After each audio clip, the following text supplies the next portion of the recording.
without intimating the patient and referring to others, the interpretation from patient side will be different. Whether this pathologist is competent or not, whether this lab is good or not, don't bring such impression in their mind.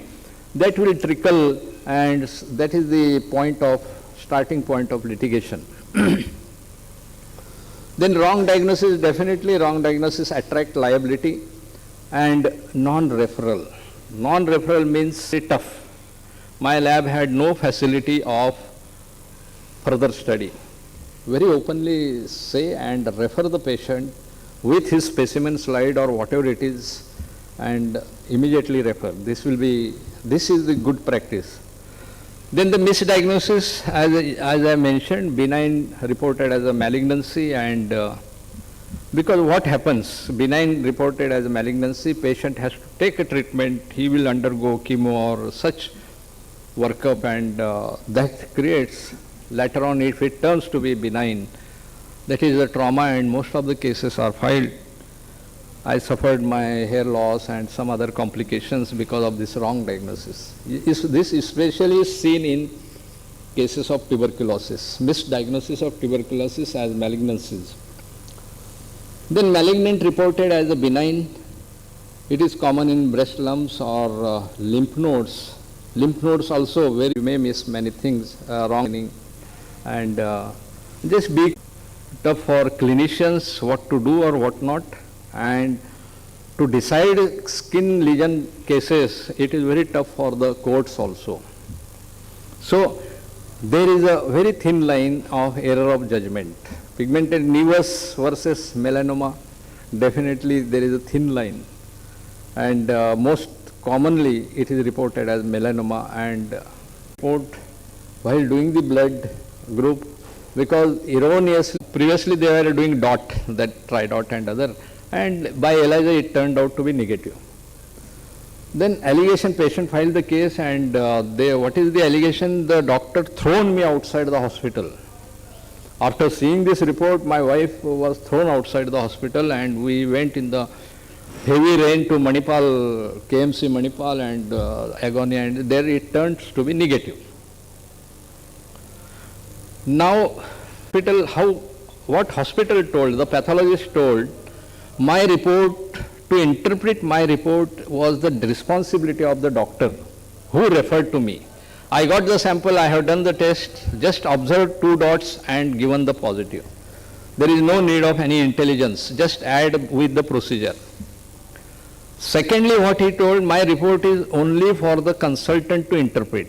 If somebody sees 2 dots positive and he wrote, this test is screening test, kindly confirmed by Western blot or PCR, he wrote in the in the red ink below that report. This saved the pathologist. He told, I have clearly indicated this was a screening test. It is not a confirmatory test. Then you have to confirm by Western blot. Then the case was dismissed. So be cautious, because there are riders. Why can't you ride the riders? Just giving the report, because you are sitting in the chamber, the front office will issue the report. You have hundreds of reports, and by erroneously you will sign the report. Not erroneously, the report is there, you have signed, but caution is not there. That will be picked up, and that will be. This is the another case. The above is the citation, our judgment of our commission. The D&C reported as choriocarcinoma. They have not consulted oncologist, started therapy, chemotherapy. Second biopsy showed no cancer.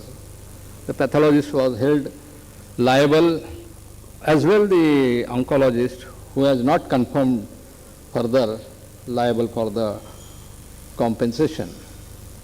Wrong blood group, this is very important. Many times somebody will come, ANC patient follow-up, do carefully the blood group. I know many are doing by slide group, slide method, but the gel technology and serum, cell typing, everything is there. Give the group with all the details. Cell grouping is this, serum typing is this, the method I have applied this. Because especially in the ANC patient, first time pregnant woman, be careful while giving the report. You can read the last line res ipsa loquitur. What it means? It is a legal maxim. The things speak on itself. It is a legal. There is no need to prove the case. Suppose operation of the left limb is necessary, but doctor ampute right limb. There is no need to prove the negligence. This is a res ipsa loquitur. Yes, this is again one area. Don't use the shortcuts in the reporting. Just I mentioned one, this is a case, very classical case. I have decided, but I was helpless to help the pathologist. But the quantum of compensation was reduced. It was an endometrial biopsy. He reported single line, well differentiated endometrial carcinoma. The hysterectomy performed. The slides were reviewed at TMC Bombay, and there was no malignancy, pseudoepitheliomatous hyperplasia. Now both the lower courts fastened liability of 3 lakhs, and it came before us in the revision. Finally, pathologist came before us, and I asked him, what is your report? He told, sir, this is the report, and pseudoepitheliomatous hyperplasia mimics with the well differentiated. Okay, then I agreed. But why you have reported only single line? Even I asked him, it was the report of Dr. Anita Borges, not Anita Borges. I asked him whether you are Dr. Anita Borges. Even Dr. Borges will not report a single line report. So he asked, I shown in the medical college and other, but the professor told, yes, it is correct. He wrote on the backside. We did not accept. Then the liability was fastened on the pathologist. Then I told, if you would have discussed the features, the stroma is this much, the glands are angry looking, irregular, mitotic figures are there, stroma is like this, then definitely, and I have arrived for this diagnosis, that will show your reasonable standard of practice. Just reporting single line, that is not acceptable. Don't report single line, even if you know 100%. Just write a description, because diagnosis may change at any point of time. So remember, this is very caution. Then finally, in this judgment, I discussed, it was an error of judgment which cannot be held as a negligence of the pathologist. But reporting of the pathologist in this way, it amounts to not a reasonable standard of practice. So liability of 25,000 was fastened. The liability of 2.5 lakhs was dismissed.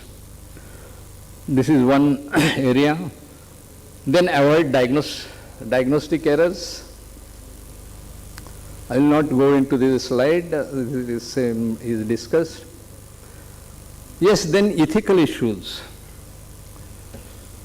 We pathologists are also unnecessarily blamed, more charges, unnecessary tests are done, because pathologist is doing tests when it is a demand from the clinician or the consultant.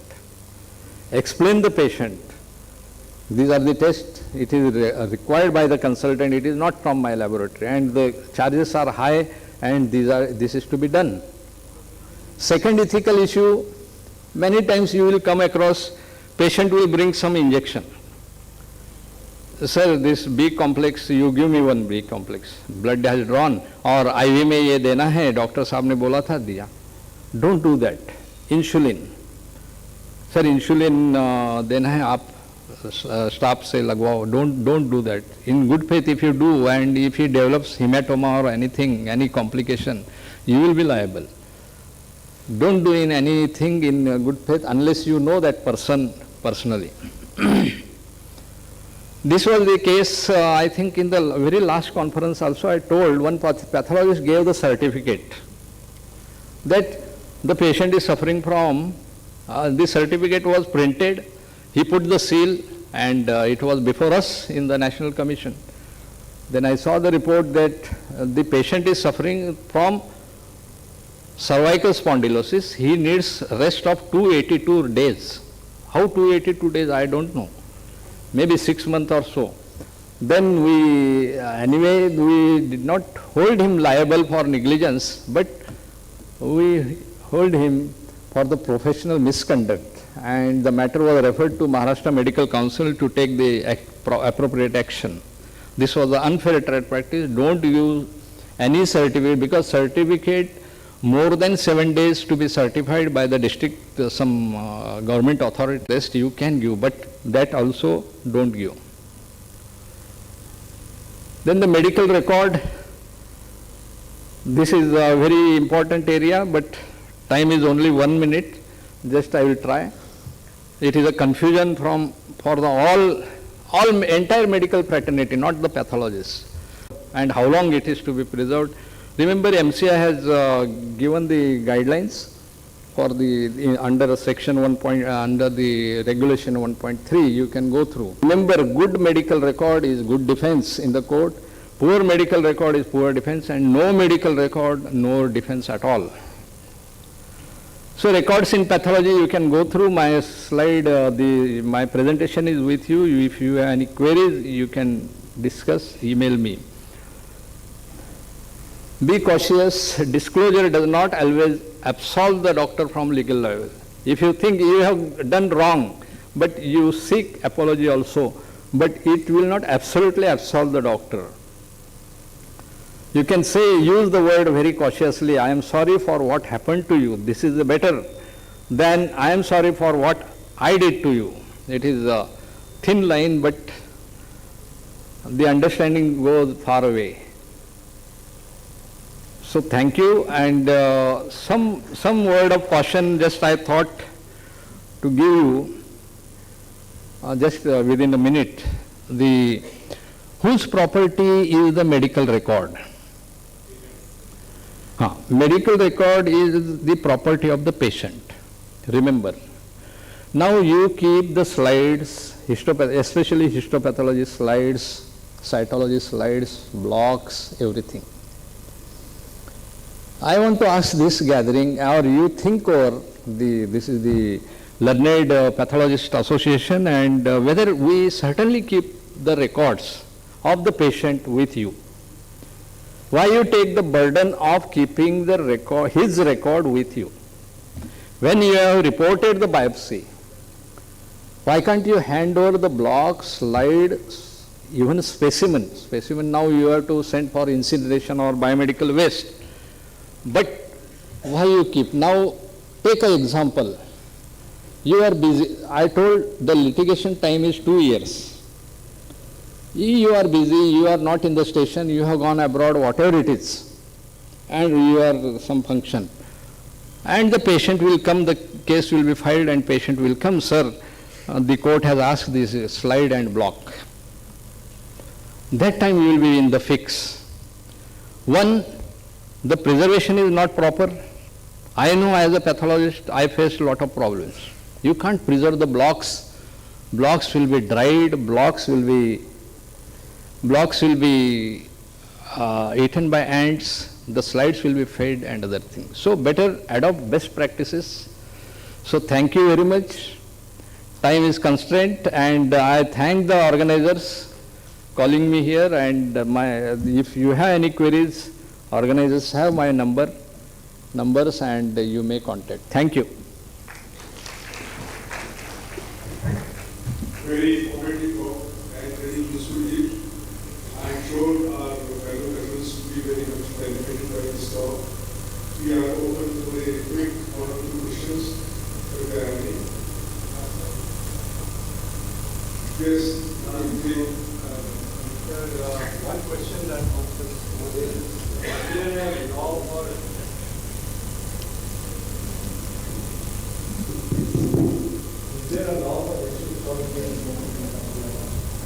Law for? digital pathology, slides being reviewed digitally and Digital review you can do, but you are taking photographs also. It should be supported with photographs. Is there a law There is no law as such, but what I was told, what law will see, whether you have assessed the slide reasonably or not, whether it is right or wrong, it is the next question. But digitally you can assess the slide, you can give telemedicine or telepathology also. This works out also. There is no law as such, as on today, there is no law in our country. Yes, yes, in the telemedicine they report also. But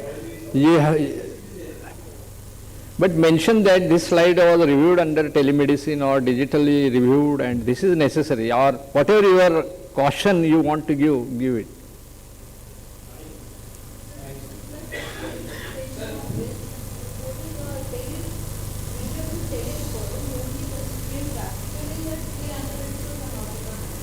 No. No, take the mic. So my question is an extension of Dr. Raju. There are no visual protocols, but because of conventional medicine, pathologists just take the sample and lab is there. In medical courting, we analyticals can't do that.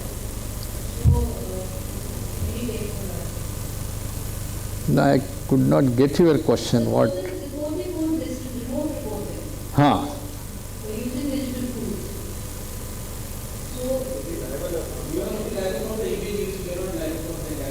No, you are not, see, you can express digitally whether that slide is visible or not, you have to tell, but you can't jump directly on the diagnosis. If you feel I need still more details, don't report that slide. Wrong reporting will taken as wrong reporting will be considered as a negligence also. Don't report wrongly. You can express your limitations. These are the limitations, I can't report. That is not taken as a negligence.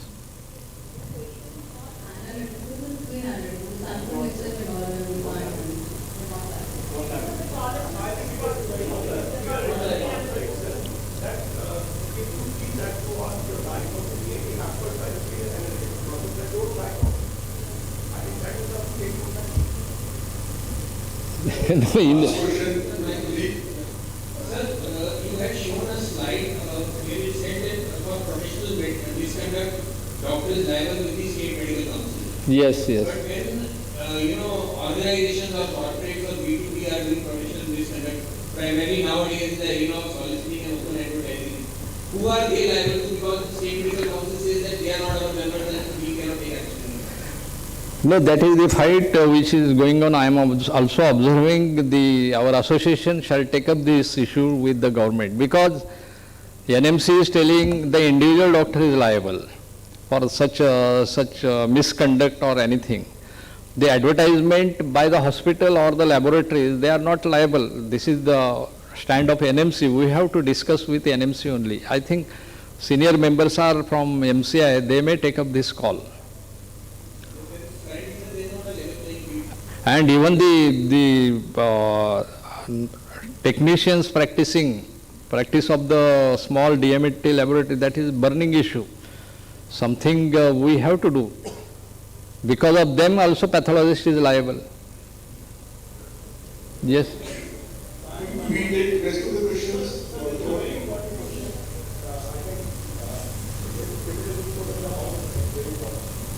Most of the time, we take opinion on technology, psychology, sometimes about the science, all from our bodies, without even telling the patient. So we just send a slide or send a digital images, maybe sometimes on WhatsApp, sometimes on Facebook or whatever.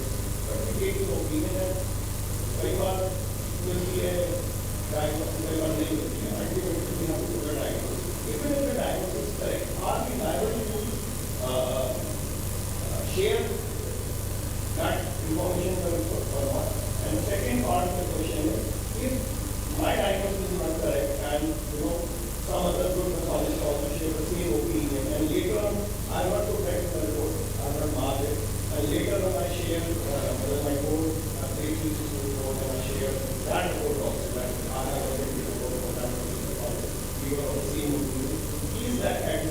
Yes, that is known as expert opinion. You can rely that expert opinion during the court of law.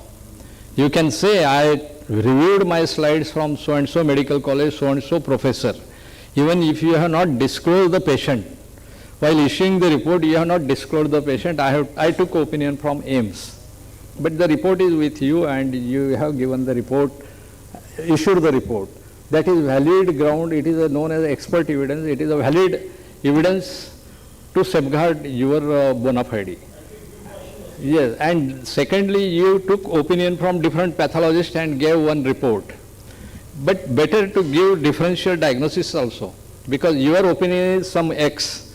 The other two pathologists gave suppose ABC opinion. You write differential diagnosis, it is your differential diagnosis. And if the time comes how you diagnose this, these are the findings which I took from the few pathologists. You can say to the court. Thank you once again. Sorry, I have the questions for you, but we are running out of the time. So sorry. Thank you once again, sir, for the wonderful talk. Thank you so much, sir, for such an informative talk. Now I would request Dr. Gajendra to present a memento to Dr. S.M. Kantikar. Sir, please.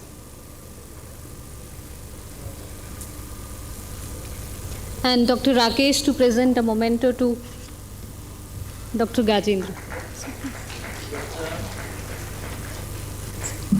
Yes, sir.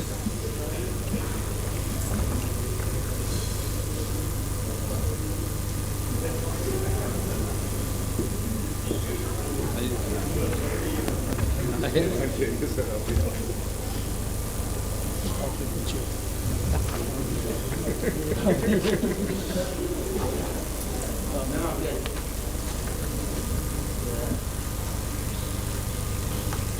you, sir. Thank you.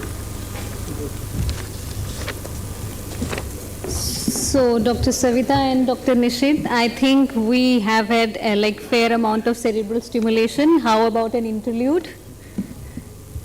I think it will be refreshing for all.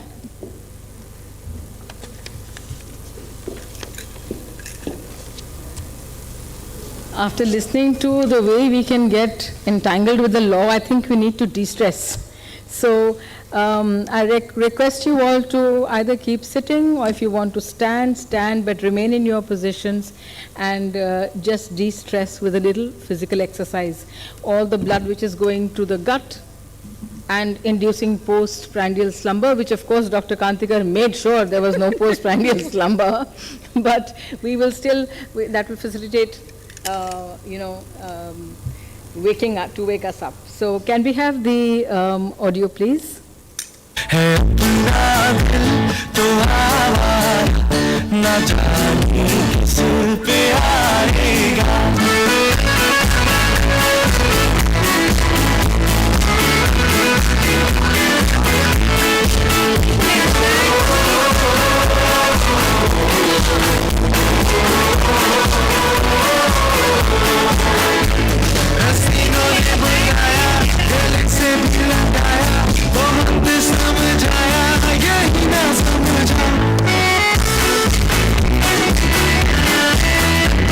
हसीनों ने बुलाया, गले से भी लगाया, बहुत समझाया, यही ना समझा, बहुत बोला है बेचारा, ना जाने किस पे आएगा, अपना दिल तो आवारा, ना जाने किस पे आएगा.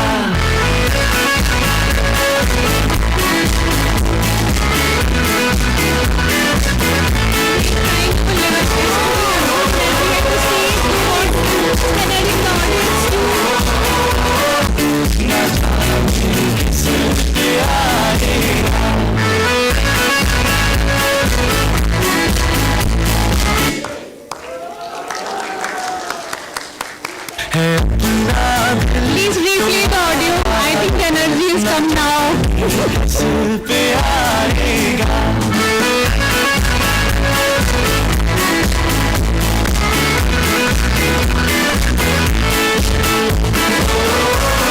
People who are enjoying the postprandial slumber, please come forward.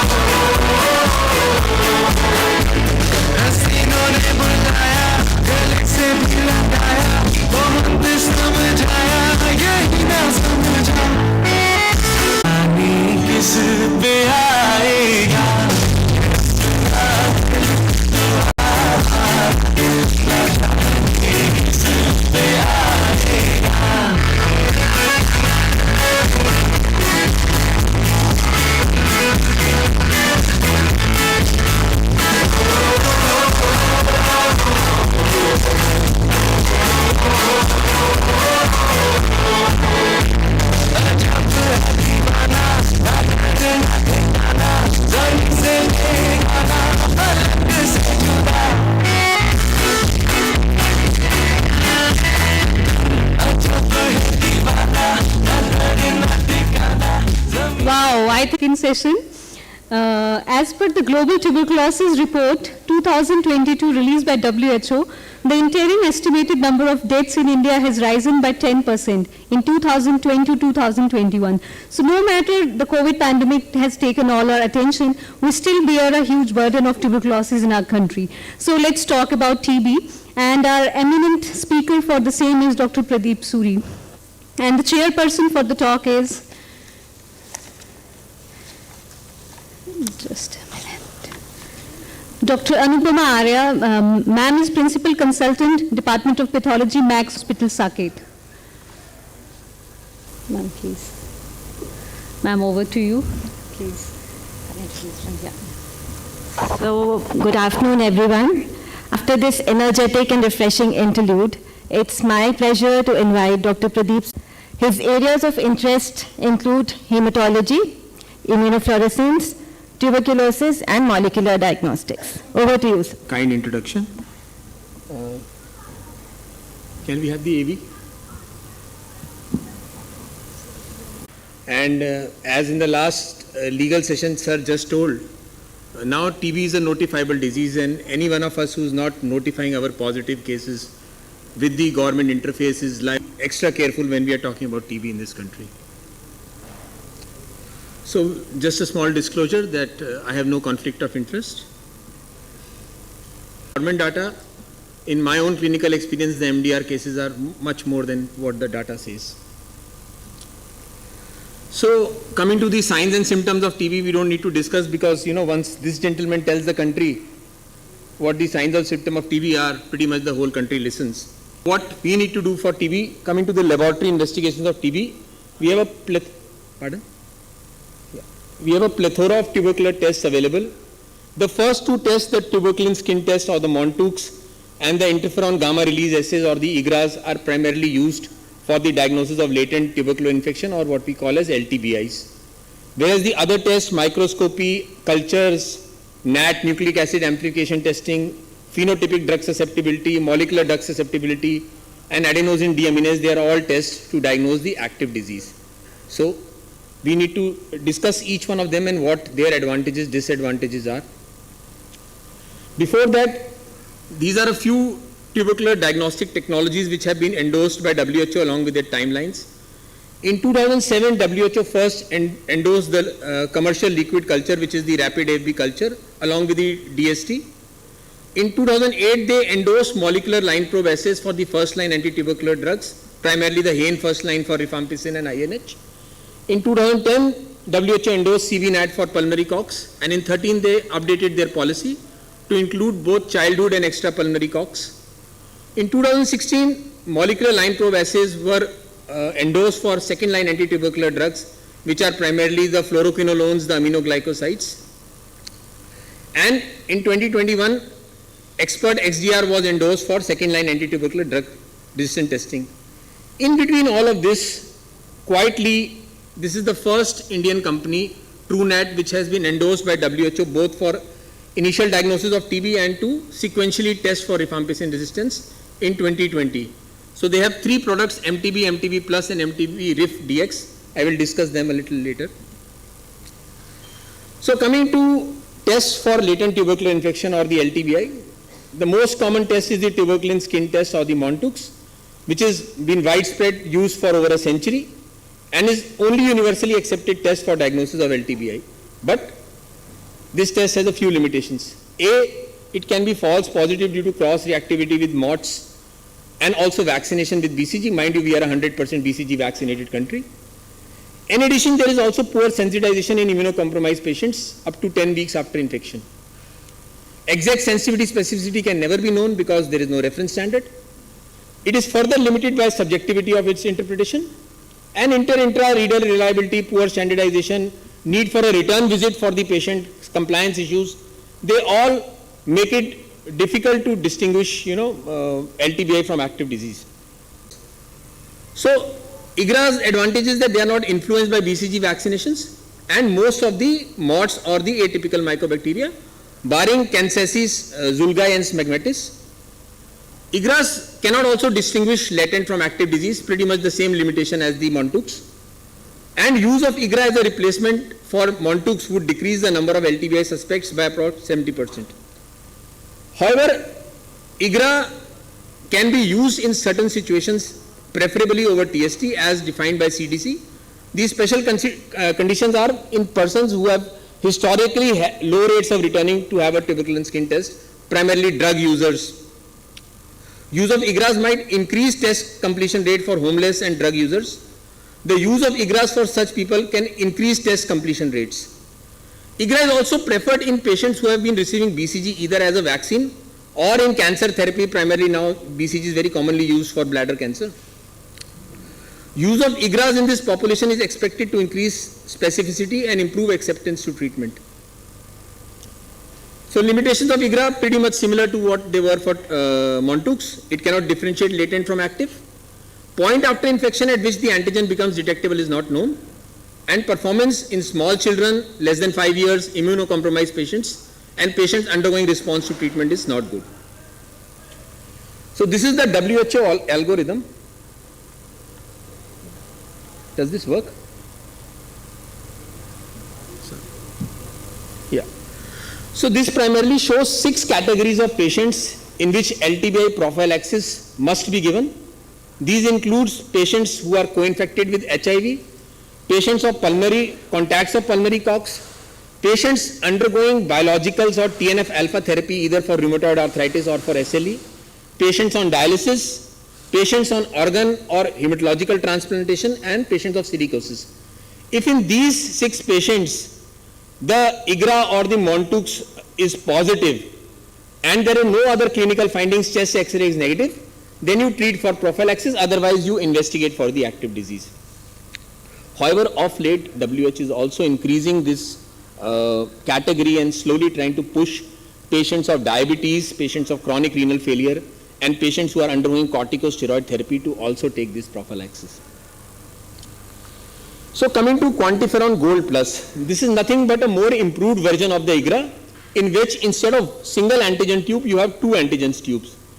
The TB1 antigen tubes detects CD4 plus response, whereas the other tube detects combined CD4 and CD8 plus response. So its sensitivity and specificity is better than the conventional IGRA, and because CD8 plus cells are more frequently detected in active disease compared to latent, and also associated with recent exposure, which is important because most of the latent becomes active within the first 2 years of infection. It is detectable in young patients and with HIV co-infection, and TB specific CD8 plus cells have been observed to decrease. There is a study by Barcellini et al. From Italy which says that a delta value between TB2 antigen and TB1 antigen greater than 0.6 is suggestive as a cutoff for new and recent infection. So this is a very promising marker. Tomorrow we could set up values where we could actually differentiate active from latent. So coming to the tests which are there to diagnose tubercular disease or the test for the active disease, the most commonly used test still is the AFB smear, because it is quick, it is cheap, and it is very easily available, does not require much technology. It is the first line test which is performed on any specimen. You can use a simple Zeal-Nielsen stain, or you can use a fluorescence auramine stain to detect AFB. Its advantage, it is cheap, it is rapid, and it is specific. But the disadvantage is, A, it is subjective. 2 individuals can disagree on what is an AFB, what is not an AFB. The sensitivity even in best care setting is not more than 60%. The limit of detection is pretty high. You need at least 5,000 to 10,000 AFB per ml of sputum to detect acid fast bacilli, and require 3 sputa and is labor intensive, although the new RNTCP guidelines say that 2 sputa is enough. Fluorescent microscopy is more sensitive than simple. It can increase your sensitivity by about 10%. This can be false positive in other bacteria like Nocardia, Godonia, and other atypical mycobacteria like Mycobacterium gastris, Smegmatis, etc. Now this last line is very important. A negative smear test does not eliminate the diagnosis of active tuberculosis. I would go a step further. A negative, any test, molecular, culture, does not eliminate the diagnosis of active tuberculosis. TB is a rule-in test, it is not a rule-out test. So when you see a positive report, you rule in a tuberculosis, but TB can be there even in the absence of all tests. All tests could be negative and the patient could still have tuberculosis. Next we come to AFB cultures. This is still considered the gold standard for the diagnosis of tuberculosis. This can be used for confirmation of microscopy, for treatment failure, for relapse, for monitoring of multi-drug resistant cases, for identifying mort or other mycobacteria for epidemiological purpose, and last but not the least for the drug susceptibility testing. It is much more sensitive than the microscopy. So again, AFB culture could be three categories. The conventional egg-based media was there, LJ media, which took 6 to 8 weeks. Then we had agar-based media, Middlebrook 7H, 10 and 11, which took 3 to 4 weeks. And now mostly what we are using in most laboratory, what we call as the rapid AFB culture, is the liquid media, which is Middlebrook 7H, 12 and 7H, 13. This can yield result in 2 to 3 weeks. But again, the result will vary according to the bacillary load. So it is very sensitive, it is very specific. It can be used for drug susceptibility testing as well as for characterization of species. But the main limitation is it is very slow. It takes sometimes many weeks. So this is one of the two WHO endorsed AFB culture technologies. One is the BACT-LERT and the other is the BACTEC. So what they use is that they use media which is labeled with 14C palmitic acid, and once during the Krebs cycle carbon dioxide grows, there is a change in the pH, and there is a pH color change indicator on the bottom of the tube, and that color change basically detects positivity. Again, limitation is delayed result and cost of instrumentation. So now coming to molecular diagnostic techniques. So the most common molecular diagnostic techniques that are used are AMTD and PCR. AMTD is amplified mycobacterial tubercular detection and PCR is polymerase chain reactions. So the advantages are A, they are rapid, you can get a result within a few hours. They are highly sensitive and specific, as sensitive and specific as the AFB culture itself. And the limit of detection is very low, it can vary from 20 to 100 bacilli. The disadvantages are they are expensive, they require expertise. So why do we need an amplification test for TB? A, because direct detection from the probes is not possible. B, microscopy is rapid, but it is insensitive and not specific. Culture is both sensitive and specific, but too slow. So this is a prototype of how the true lab system micro PCR works. It's basically into 3 steps. You do an extraction using auto extractor, you load the chip, and then you do amplification and reading from their UNO-DX. And result can be there in less than 1 hour. So before extraction, there is something known as sample pre-treatment. They usually pre-treat the sputum using NALC. Then there is this auto extractor kit, and they use the extraction using this universal cartridge based device. But the heart of the technology is in this micro PCR test. This chip is the heart. So these chips are ready to use, they are disposable. You can run them on Duo, Quadro based on your workload, single, twice or 4 altogether. You can get a quantitative, semi-quantitative real-time PCR results based on TechMin technology. The primer is highly sensitive and specific, and it provides real-time PCR assay. So apart from TB, they have other parameters like HBV, HCV, HIV, hepatitis A and E, chlamydia, gonorrhea, trichomonas, dengue, chikungunya, respiratory markers, malaria, salmonella. Salmonella is specific. Unlike other parameters, you cannot do it directly from the blood specimen. You need to first put it to a culture for about 6 hours, and then only you can run the molecular test. HLA-B27, human papilloma virus, Nipah, scrub typhus, group beta streptococci, leptospira, and the menu is continuously expanding. So first coming to TrueNAT MTB, this was the first chip that they introduced. It was primarily used for sputum but can also be used for extrapulmonary. The target region is ND-RB gene, and it is a fully quantitative assay. Limit of detection is 100 CFU per ml. Next they came with MTB plus, where they lowered the limit of detection, made it more sensitive.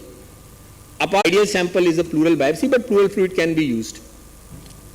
Having said that, I was fortunate to chair the session on CBNAT recent advances in the Union World Conference in November 2022, and there are some very interesting papers on urine and stool coming out of Africa, and maybe if they show some promise future on, they can also be validated, but not as of date. So the results are semi-quantitative. High is when the CT value is less than 20. Medium is when the CT value is 20 to 25.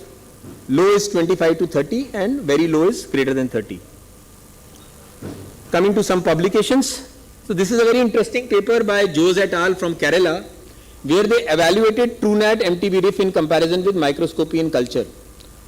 And what they found was that out of 179 samples for microscopy, one was negative with TrueNat, which was confirmed to be non-tubercular mycobacteria with culture.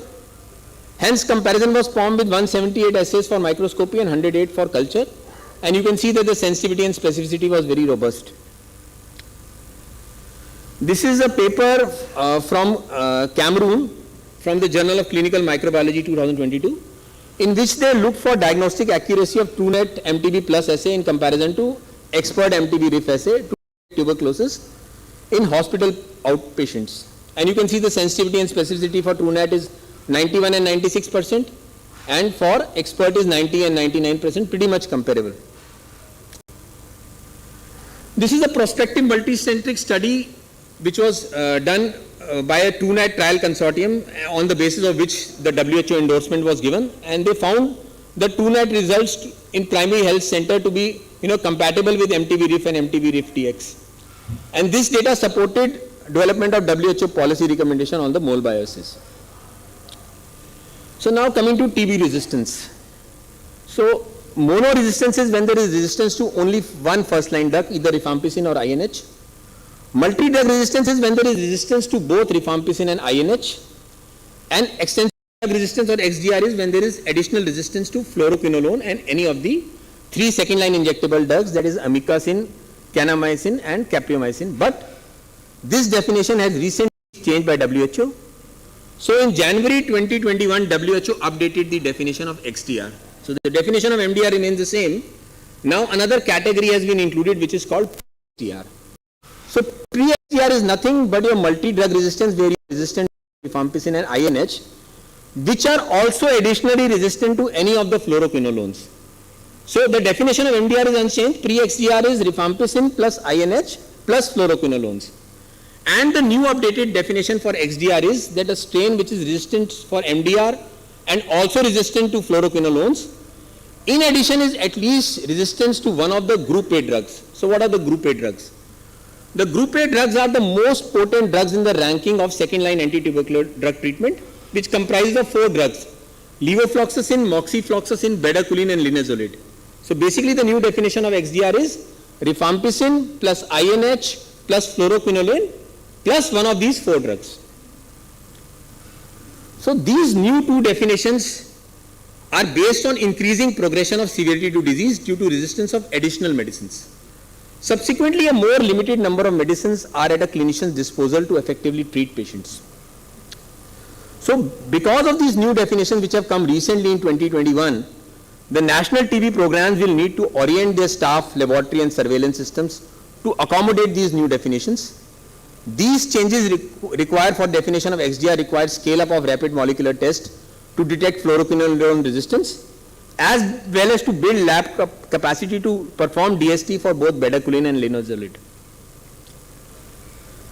So this is the statement by WHO. They say that the need to ensure drug resistance is excluded at least to the fluoroquinolones and injectable before starting patients on treatment for short MDR regimen. So before you start treatment on an MDR patient, you need to do a rapid testing to rule out fluoroquinolone resistance, because that is going to have a bearing on the treatment. And the second one is even more important.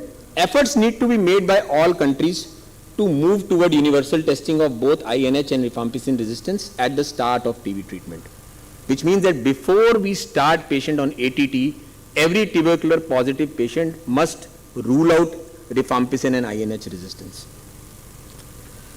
So this is a paper by Nahid et al. Where he showed that the molecular DST should be obtained for a rapid detection of mutation, which led to the WHO endorsing CBNAT for XDR in 2022. So with these words, I'd like to thank you. If there are any questions, I'll be glad to answer.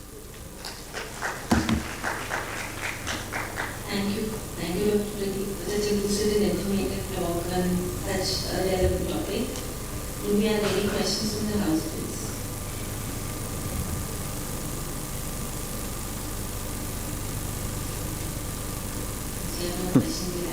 Thank you.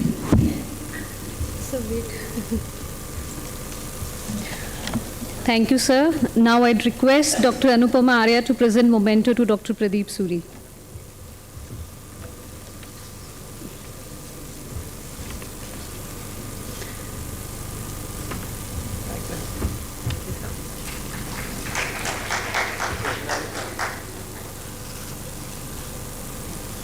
And Dr. Savita Nagpal to present memento to Dr. Anupama Arya.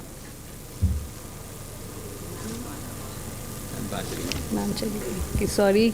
I would request Dr. Savita Sachdev. Okay, ma'am, please. Sorry, I missed it.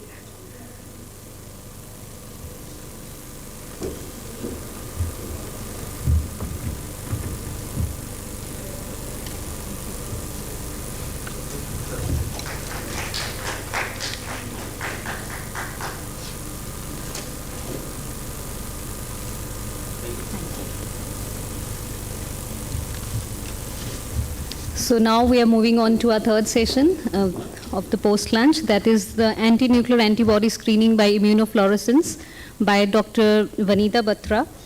And the chairperson for the talk are Dr. Shivani Kalhan, the professor and HOD Department of Pathology, Government Institute of Medical Sciences, Greater Noida. And Dr. and Colonel Shamresh Kumar Singh, classified specialist pathologist and nephropathologist, Department of Laboratory and Molecular Sciences, Army Hospital, Referral and Research, Delhi Cant. So please, I'm over to you. Introduction, Dr. Sonia. Yeah.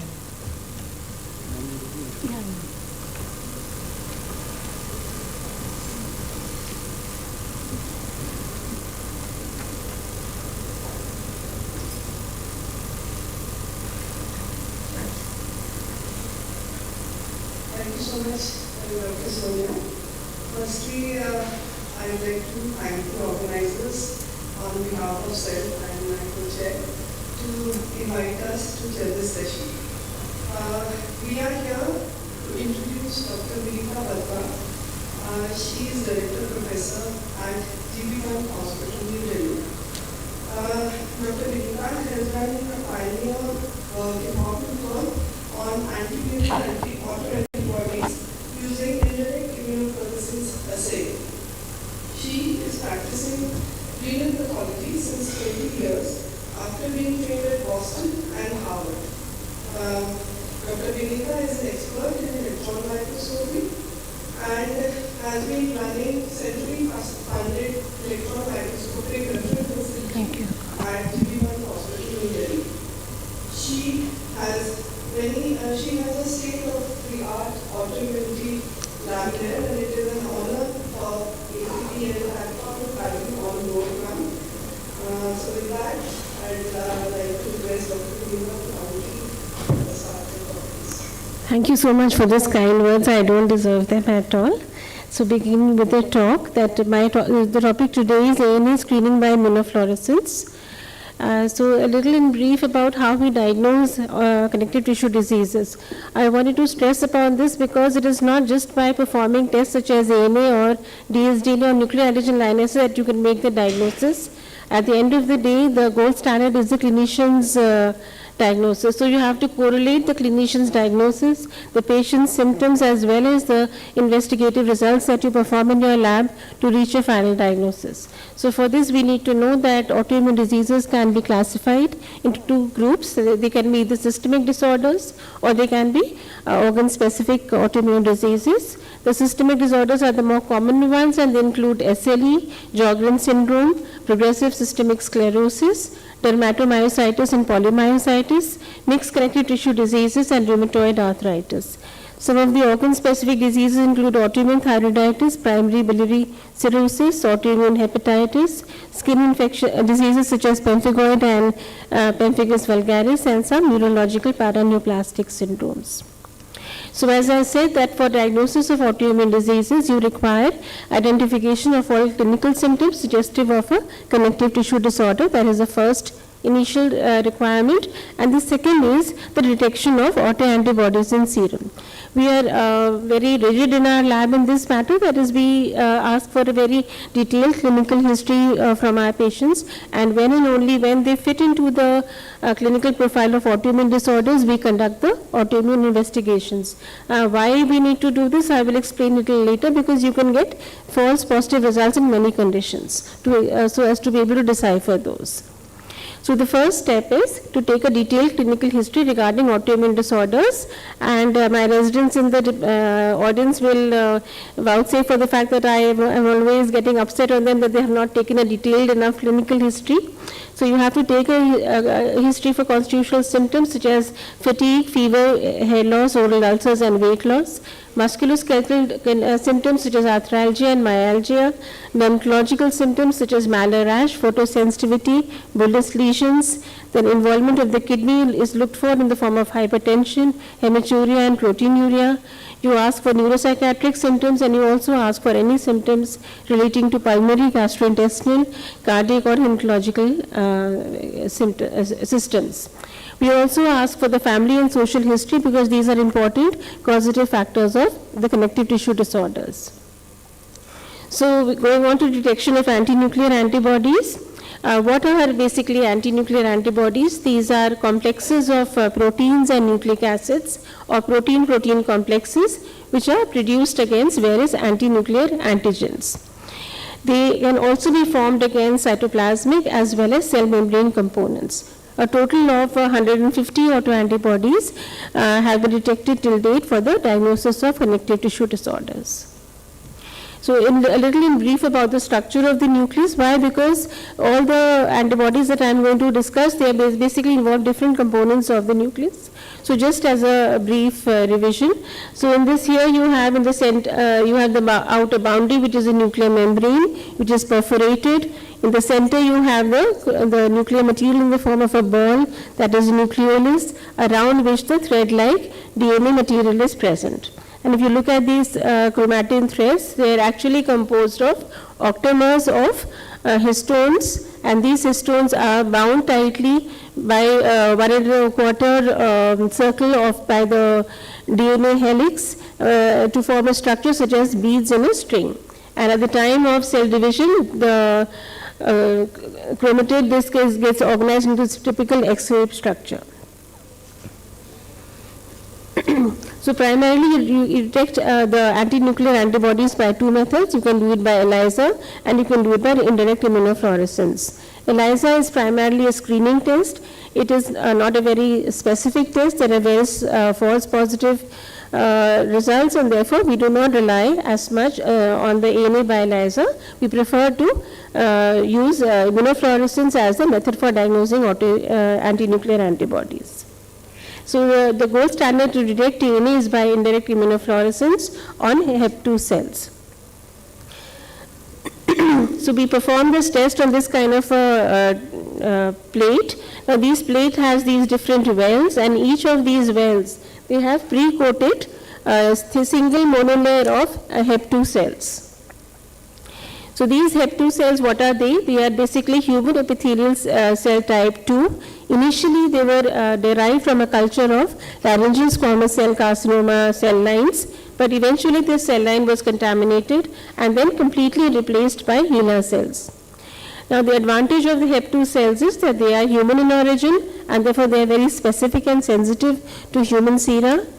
They have a single cell monolayer, so that all the nuclei are nicely visible under the immunofluorescent microscope. The size of these nuclei are very large, and therefore the nuclear patterns can be easily recognized.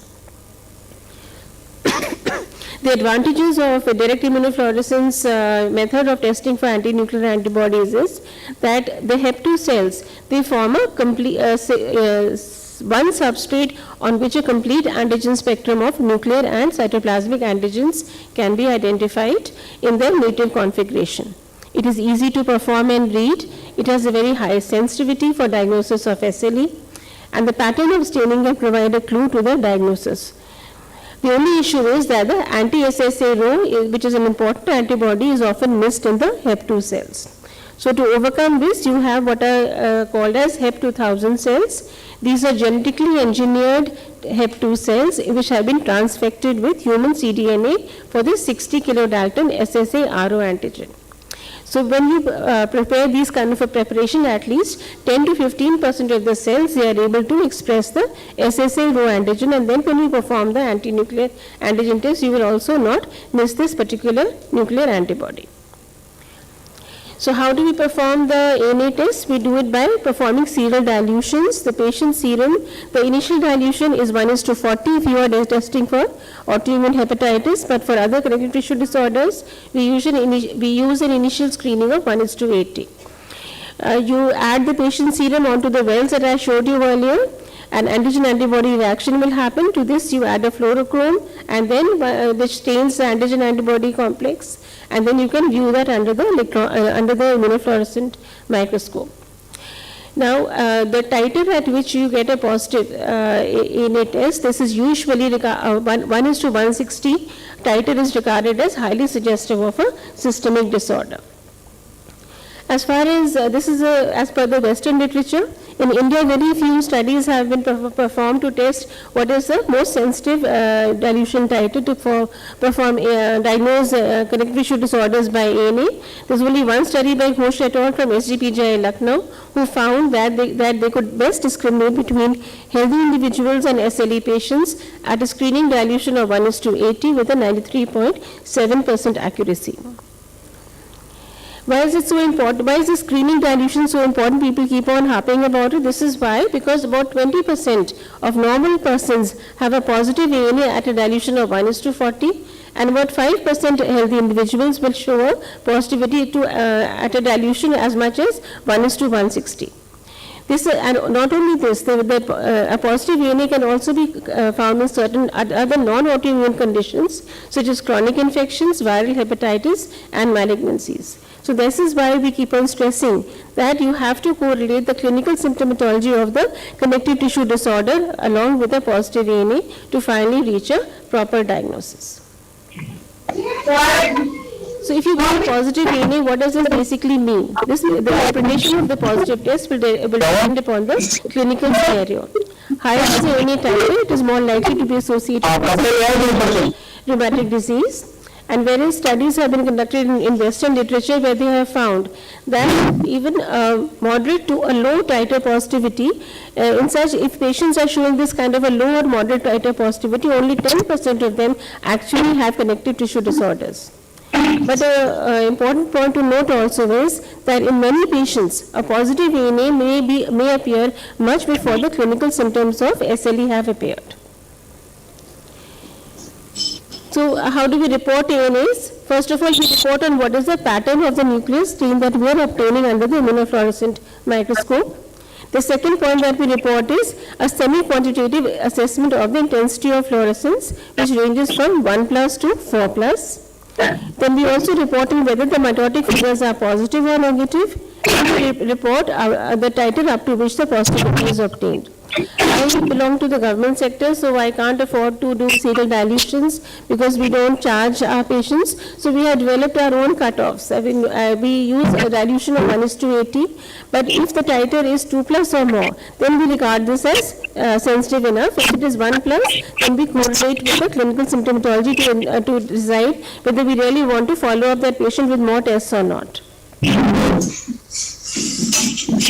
So there are various nuclear and cytoplasmic patterns that you can get on the direct immunofluorescence. Going on to more details. The first pattern that you can see is the homogeneous pattern. In this case, you can see that all these nuclei, they are uniformly stained by, they are showing a green color. This green color is because of the FITC fluorochrome that you commonly use in the ANA test. Now, the mitotic figures in a case of homogeneous pattern are usually positive as indicated by the arrow. So, if you're not sure about the pattern and whether it is finely speckled or it is homogeneous, then you look at the mitosis. If it is positive, then it should be reported as homogeneous. If it is negative, it will come out as speckled. So in contrast, in the speckled pattern, as you can see, the nuclei, they have a very fine granularity. This will be negative, and the mitotic figures as marked by the arrow, they will not stain. The nuclear rim pattern, which looks very much like the homogeneous pattern, except that the rim shows a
The prominent scleroderma antibodies include anti-HCl70 and anti-centromere. The anti-HCl70, this usually presents with a speckled pattern, which also has the nucleoli being prominent in nature, and when it's a definite marker for progressive systemic sclerosis. Whereas the anti-centromere antibodies, the target antigen is centromere proteins A, B, and C, and these are found in about 30% patients of limited scleroderma or the CREST syndrome. They are also found in certain patients of primary biliary cirrhosis. You have another pattern which is called as a dense fine speckled pattern, in which case the target antibody is DFS70. Now this is found in 20% of normal individuals at a dilution of 1:40. And usually it is very less frequently correlating with autoimmune disorders. More commonly it is associated with several inflammatory diseases. So this looks like a very dense speckled pattern, and you have to be able to pick it on, and not only does it look speckled, but on the other hand it shows a positive mitosis. So there is a kind of a contradiction to the pattern, and for this you require a very specific nuclear antibody when you are testing practical nuclear antigens to confirm your diagnosis. The PCNA pattern, this is highly specific for SLE and also with lupus nephritis, optimal thyroiditis. When you come into the cytoplasmic antibodies, the antimitochondrial pattern, this is characterized by granular and filamentous staining, whereas the anti-Jo1 is characterized by fine speckled pattern in the cytoplasm. So this is what the antimitochondrial antibody staining looks like. It is kind of coarse granular along with some filaments. And how to confirm the diagnosis? You also put up the stain on a primate liver cell. If you do that, if the liver is positive, then it confirms the diagnosis of ANA-M2. On the other hand, if the liver is negative and the pattern is kind of finely granular, then this confirms that the target antigen is anti-Jo1. Then you have anti-actin filaments, which are the more classical long. These can be associated with autoimmune hepatitis. So just summarizing, some of the conditions which are associated with the positive ANA include drug-induced lupus, systemic lupus erythematosus, and all these. This already I mentioned. Point to be noted is that you can get a false positive ANA in conditions such as solid organ transplantation, subacute bacterial endocarditis, HIV, pulmonary fibrosis, pregnant women, and in the elderly. You can also get a positive ANA test which is false positive in certain infections such as tuberculosis and viral hepatitis, skin diseases such as psoriasis, and various solid organ malignancies. So thus, in these particular conditions, ANA is not a useful test for diagnosis. Most important is rheumatoid arthritis, where you can very often get a faintly positive ANA. Other conditions are as mentioned in this particular list. So thus, what are the conditions in which you should not test for ANA? First of all, when you are confirming differential diagnosis between rheumatoid arthritis or osteoarthritis, you should perform RA factor and CCP antibodies. You should not be performing the ANA test. When you are evaluating the patient for fatigue or other musculoskeletal pains, which are unaccompanied by other clinical features of connective tissue disorders, you should not use ANA as a screening for asymptomatic individuals. ANA should not be used for monitoring disease activity, and once a test is negative, there is no need to repeat it. It's not going to change unless there is a very marked change in the clinical symptomatology of the patient. Now, in contrast to all this, there are certain conditions of SLE where the ANA test comes out to be negative. This happens in about 5 to 10% of cases. And the causes of ANA negative lupus, these include presence of RO antigens, leaching of antigens. For example, if the patient has lupus nephritis, then many of the nuclear antigens, they may be lost through the kidney, and so you will get a negative ANA test. The patient might be undergoing concurrent immunosuppressive treatment, which again affects your anti-nuclear antibody levels. The patient may be having persistent renal loss of protein, as I already described, and a patient might be having a false clinical diagnosis of lupus. So, methods by indirect immunofluorescence, by ELISA, and by the FAR assay. The FAR assay is obviously the gold standard, but in our lab we are performing quantitative criteria to the degree of activity of the disease also, and then subsequently can be used for follow-up of the patient for measuring the disease activity. So we are performing dsDNA routinely by ELISAs, which are fairly specific and sensitive also. In the second line of investigations that we also perform include the detection for the extractable nuclear antigens. This is very useful for subtyping of the connective tissue disorder, and these can be diagnosed by two methods. Either you can perform individual ELISAs for the different nuclear antibodies, or you can perform a line immunoassay. So the line immunoassay is much more easier to perform. These are basically paper strips, and on these paper strips you have the various nuclear antigens which are deposited in a concentrated form, and on this, when you put the patient's diluted serum and you allow them to remain for some time and subsequently you add a coloring agent, then you will get these kind of brown strips. So this kind of becomes semi-quantitative depending upon whether the color is light brown or it is dark brown. You can semi-quantitate them from 1+ to 4+. And depending upon which of the particular strips has come positive, you know as to which nuclear antibody is present in the nuclear antigen is present in that particular patient. So each of these is very specific for a specific connective tissue disorder. For example, dsDNA is specific for SLE, histone for drug-induced lupus, Rho and La for Sjogren syndrome and SLE, U1-RMP for SLE and MCTD, and when the anti-Smith is negative, then there is diagnostic for MCTD alone. Anti-Jo1 is specific for inflammatory myositis. Anti-centromere antibody is specific for limited form of scleroderma and Crest syndrome. Anti-HCl70 for the diffuse form to correlate with each other. If the nuclear antigen results are specific and they are in accordance with the clinical symptoms, then we suggest a definite diagnosis. But if the results are non-specific or they do not correlate at all with the clinical symptoms, then we give a diagnosis of connective tissue disorder, and we suggest that the clinician correlates with the clinical finding, because obviously something is missing as far as the clinical workup of the patient is concerned. So the take-home message of the talk is that indirect immunofluorescence should be used as a screening test for ANA. In positive cases, dsDNA and extractable nuclear antigens should be ordered. ANA cannot be used to titrate the disease activity. There is no use of repeating ANA for over the time, and dsDNA is the test that should be used to monitor the disease severity and activity. So this is a little about our department. We have a state-of-art autoimmune lab which acts as a referral lab for all Delhi government hospitals. We are receiving about 2,500 samples per year. We also have a diagnostic state-of-art lab for renal pathology. Actually, the autoimmunity lab is part of the renal diagnostics lab only.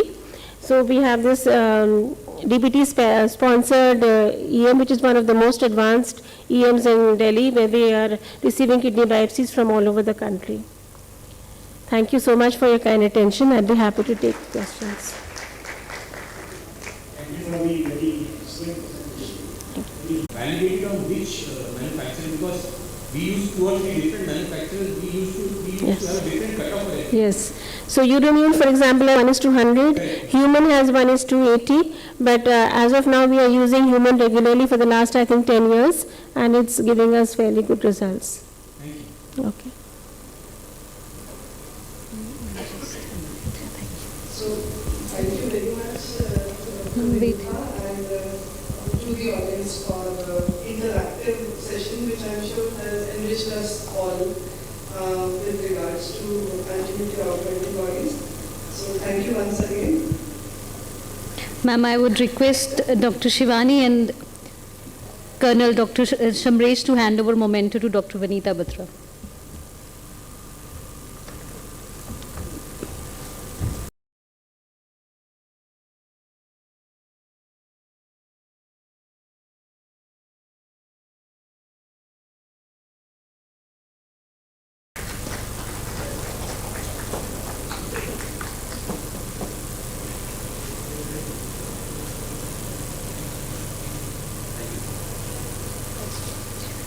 Now I would request Dr. Vagish to present memento to Dr. Shivani.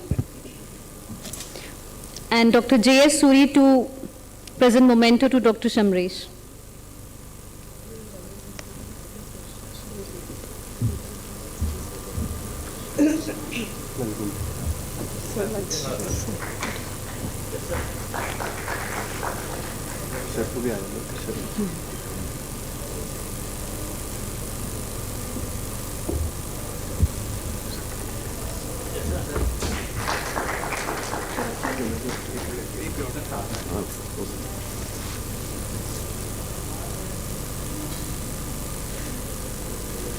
Thank you.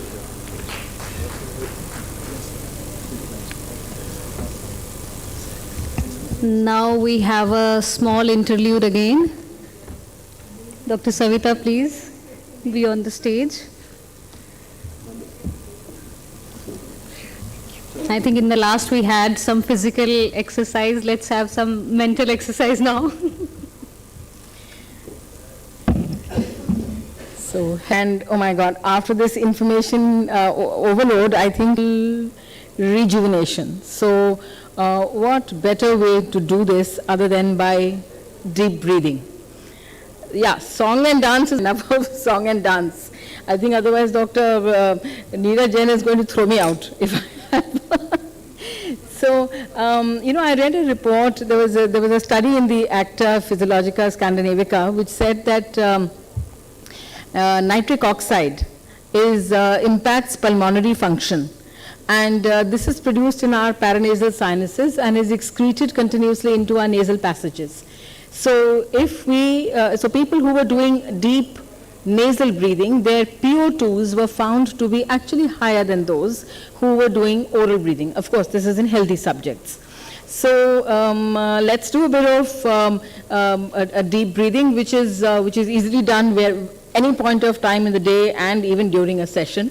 So let's do that. Let's breathe in, and remember when you breathe in, your abdomen has to go out because vasodilator, and that's how it impacts the oxygenation. So on the count of 3, let's breathe in, then hold, and then breathe out. We'll do this 4 times. Okay? Ready?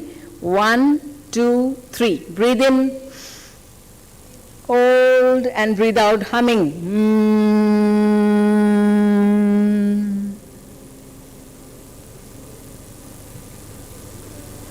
Breathe in, hold, breathe out.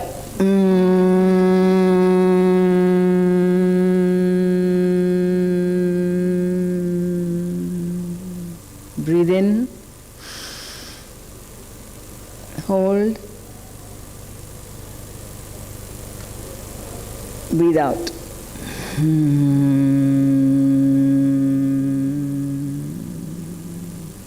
One last time, let's go for it. Breathe in,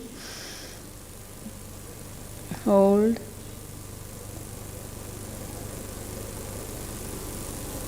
breathe out.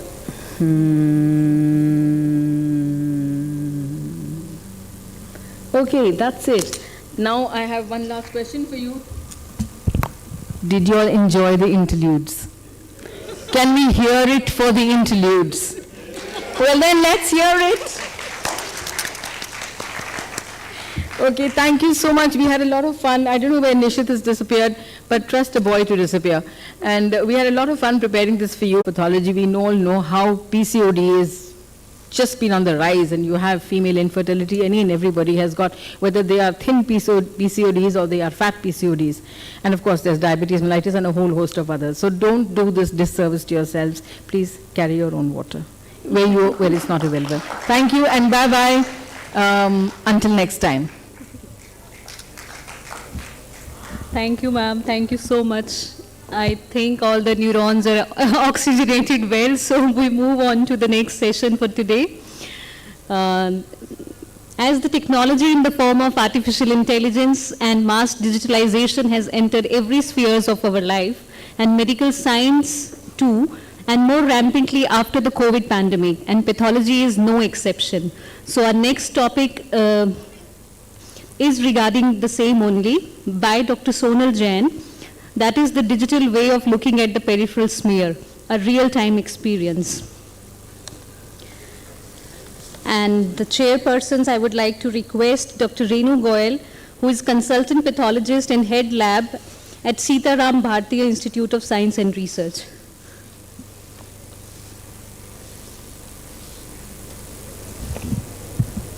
Ma'am, please welcome and over to you. Thank you.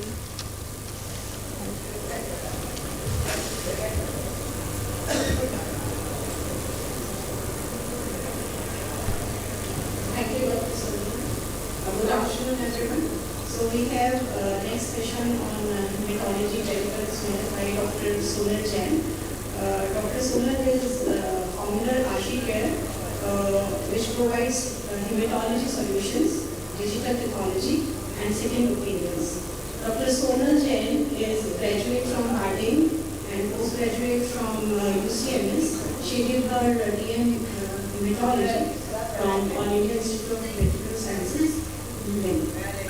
She is a renowned hematopathologist and she has headed the lab hematology section in Dr. Dan's lab earlier, and she has been ex-head hematology in RGCI Institute of Cancer.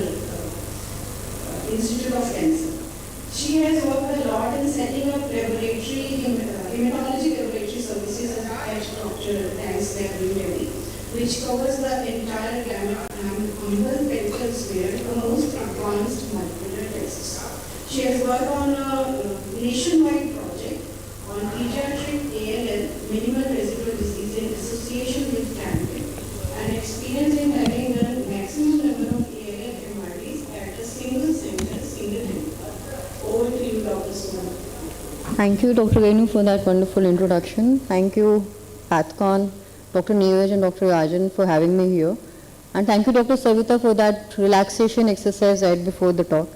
So this topic has two objectives primarily. I see it decreasing interest in evaluating this most simple test in laboratory, which is a peripheral smear. And as digital sector has entered healthcare, especially posed by the pandemic where no touch and remote was the in thing. I'm here to discuss, and let's see how far I can meet my objectives. So how do you feel digital can circumvent some of our problems? So we started this project with DigiBridge Healthcare, and a digital morphology analyzer by Sigtuple, which is a software Shonit, was installed at a laboratory in Gorakhpur, Uttar Pradesh. Peripheral blood smear was analyzed using the software and the device for the patients who visited the lab for blood workup. This digital analyzer digitizes that glass slide and has a remote reporting feature. So using that remote reporting feature, I was reporting these slides from Gurugram. Beginning January 22, so far we have till November end, we had seen close to 500 cases, and we reported abnormal findings in approximately 235 cases. This is just a brief of the significant findings, the important diagnosis where we could help using this technology. So we diagnosed 6 acute leukemias, 8 chronic lymphoproliferative disorders, suspected 9 myeloproliferative neoplasms, 2 MPN myelodysplastic neoplasm overlaps, 4 myelodysplastic neoplasms, and 1 plasma cell dyscrasia, and a whole lot of benign disorders, anemias, typing of anemias, telling a patient with cytopenias whether invasive test is required or some more tests before that can be done. So I'll take you through some of these cases. So this is how this device's reporting software's interface looks like. So this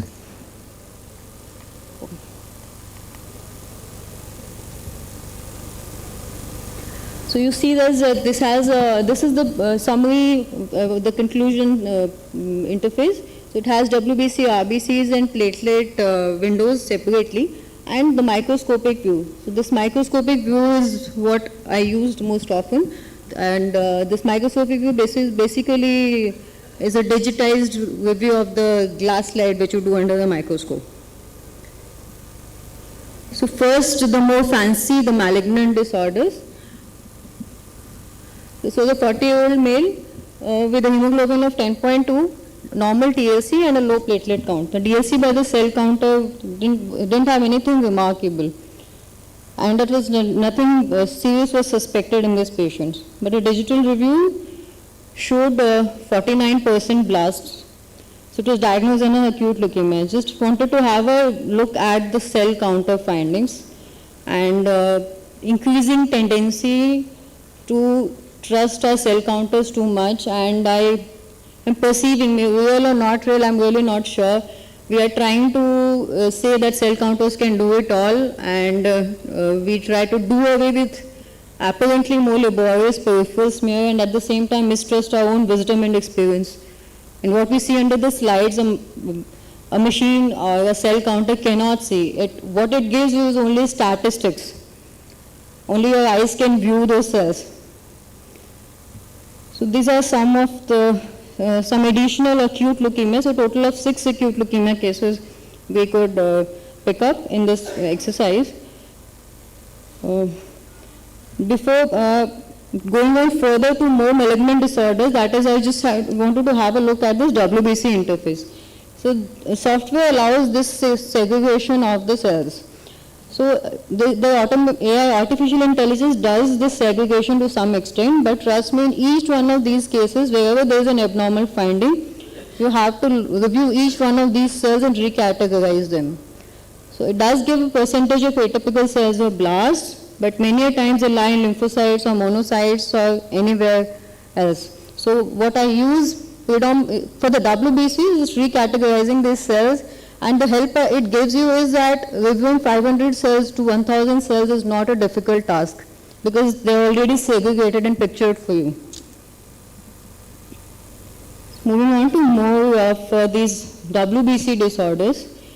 Before that, an acute leukemia patient getting diagnosed from a remote, whatsoever remote region it is, without any time loss is, I feel, in medical practice is actually miraculous. Otherwise, diagnosing an acute leukemia in itself takes sometimes 2 days or 3 days or not at all. No diagnosis is made many a time because sample may deteriorate by the time it is transported anywhere. So this is a 55-year-old female. The only abnormal finding was very high TLC, 91,000 white cell count. And so the first 2 pictures are the microscopic view pictures, and this is this WBC window which shows an increase in lymphocytes. The smudge cells, since we do have to report smudge cells, only the microscopic view can show it to you. So this was reported as a favor chronic lymphoproliferative disorder, and further phenotyping by flow cytometry was advised. So again, triaging at source, which patient can go home and which patient needs further workup or referral to a referral center. Other CLPDs other than CLLs which can be picked up which present as lymphocytosis or just atypical lymphoid cells in the peripheral smear are these. But this subtyping cannot be done by this distant reporting. The only thing is suspect lymphoproliferative disorder and do a flow, phenotype and type it. Just some of the more CLPDs that we could pick up. And this particular CLPD had this some 9% prolymphocytes and the smudge cells. Just another patient, high TLC, mildly low platelet count, lymphocytosis by the software, and approved as a CLPD with thrombocytopenia. A 42-year-old male, low hemoglobin, a high TLC, and this patient went for some GI problem and a workup, and no smear was evaluated. Since we were doing this and the smears, these images were reviewed, and what we saw was immature granulocytes, basophilia. So this was a suspect myeloproliferative neoplasm. Subsequently, BCR-ABL testing was done, found out to be a CML, and is now 8 months post-diagnosis, is on tyrosine kinase therapy. So CML diagnosis does not require any invasive test. One has to suspect and do a BCR-ABL, and it does not have a lower limit of TLC. A 13,000 CBC can also be a CML.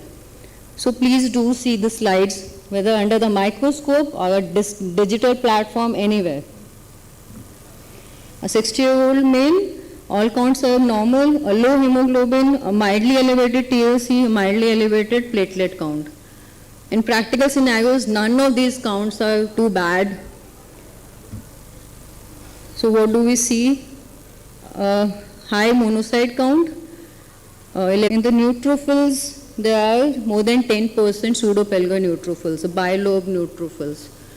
So we have anemia with a monocytosis, dysplastic neutrophils and thrombocytosis.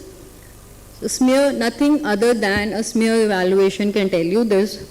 And we diagnose this as suspect MDS-MPN overlap, do a bone marrow, do a molecular workup. So again, source triaging can be done only and only by a peripheral smear evaluation.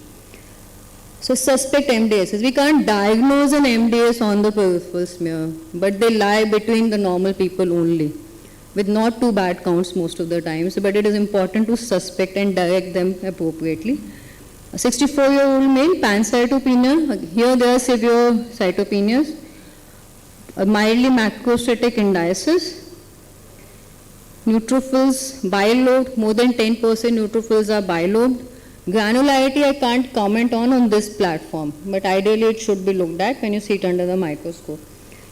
So there's a dysplastic neutrophils, an old male, pancytopenia, few dysplasia, important to suspect an MDS.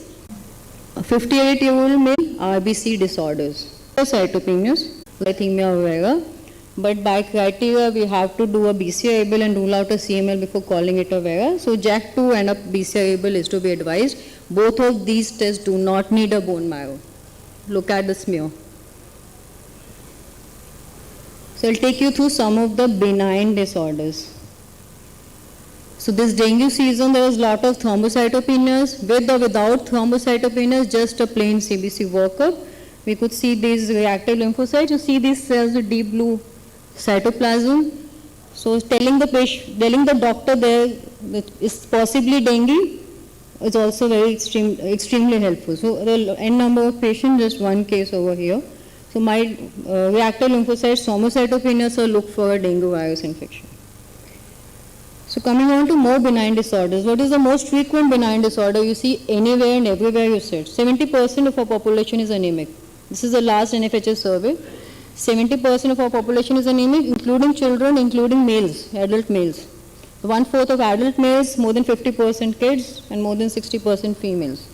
Anywhere, whatever volume lab you will have anemias. So what could we do using a remote reporting? Very low hemoglobin, microcytic hypochromic indices, an MCV 59.6 and a low MCH and low MCHC. This is the standard classical iron deficiency anemia.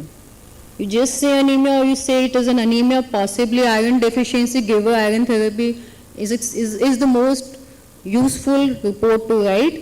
Patient will take iron and needn't come back. Within a month, she will have a normal HP. Favoring iron deficiency is important, and that you can do only after looking at a smear. Moderate and isopoikilocytosis, no nucleated RBCs, some small, some large cells, and isohypochromia. Serum iron studies confirmed an iron deficiency anemia, and this is just how serum iron studies are to be interpreted. So other than iron deficiency in our country, because of tuberculosis, there's a lot of anemia of chronic disease, which is also microcytic hypochromic. And this is a male patient, 28-year-old male, low HP, mildly high white cell count. None of these will catch our eyes, possibly a microcytic hypochromic indices. What do we see? A lot of target cells, too many target cells.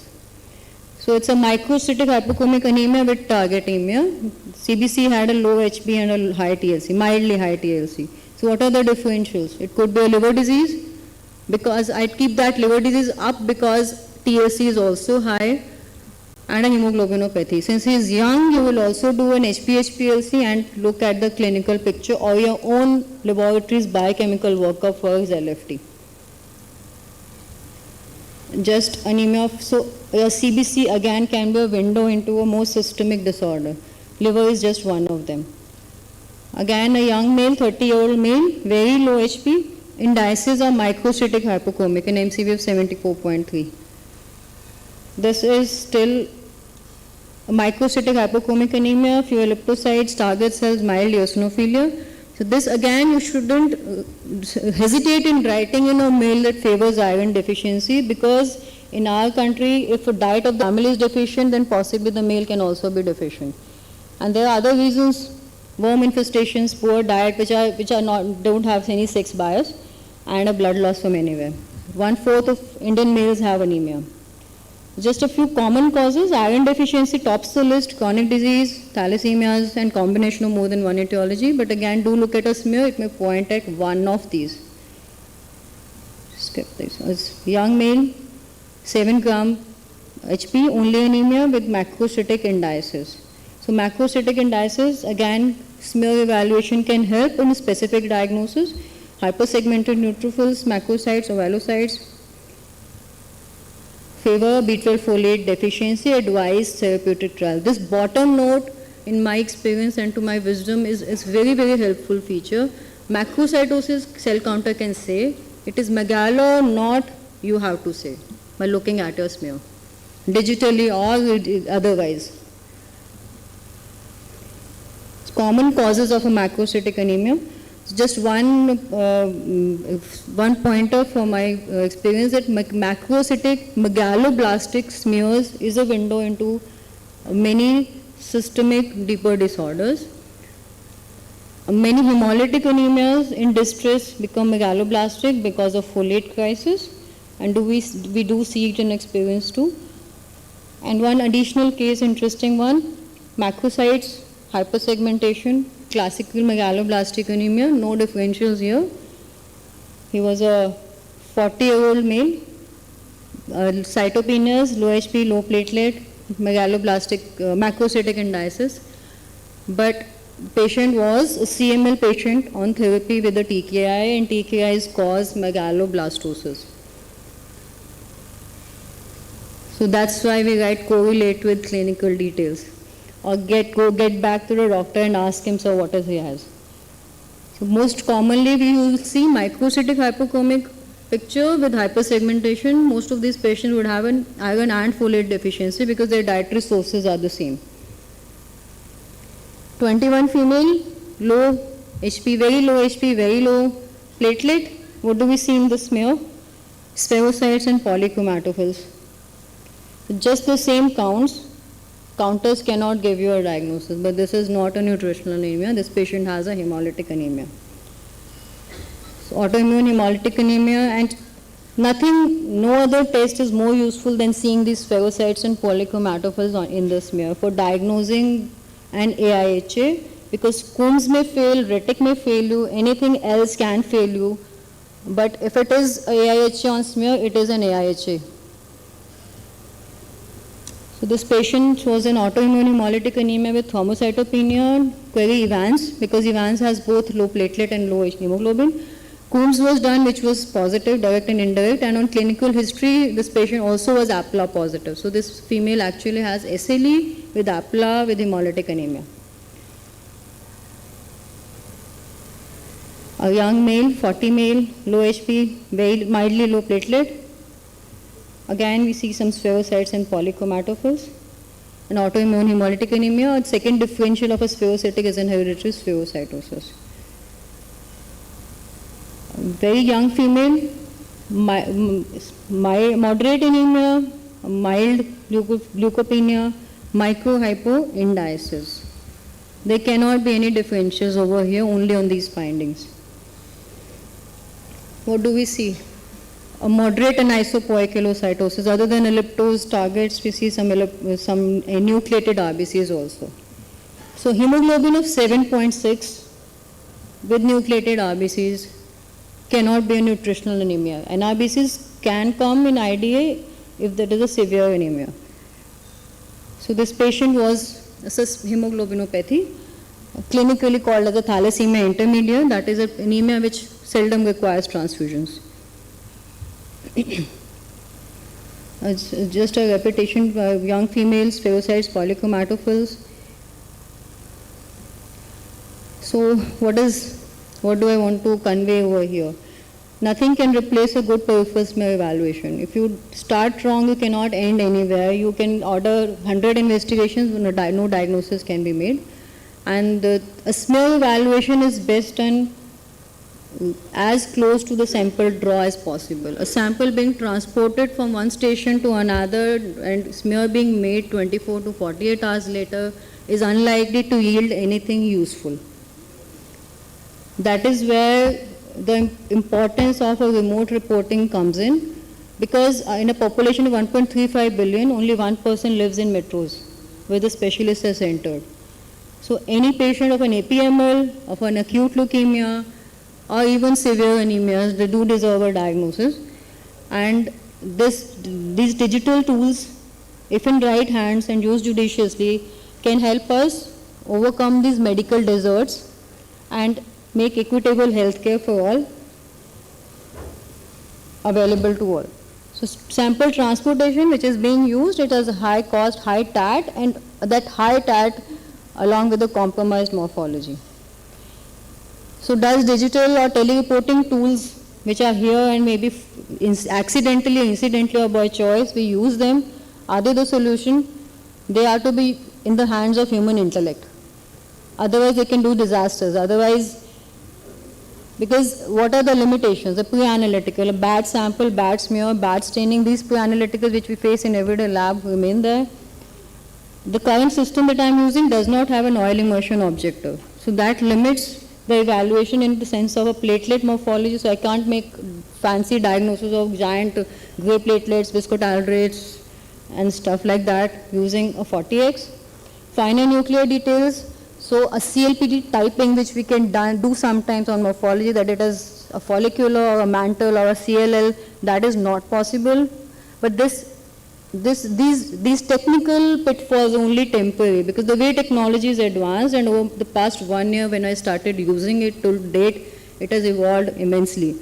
And these are just temporary glitches. This won't take time to come up. And this systems, the AI system has its inherent bias. Human intellect does not have a bias. Human intellect is limitless. Artificial intellect, where a smear can be seen by somebody good at it, will not reach there ever. So to be in control of our own future, we should access, especially who was available for any technical glitches or anything ever we had a problem with. This is the sector teams, Mrs. Suman, Dr. Renu, Dr. Richa, who were available to help whenever needed. Thank you so much. Thank you, Dr. Neesh, Dr. Rajan, Pathcon, for giving me the opportunity. Thank you.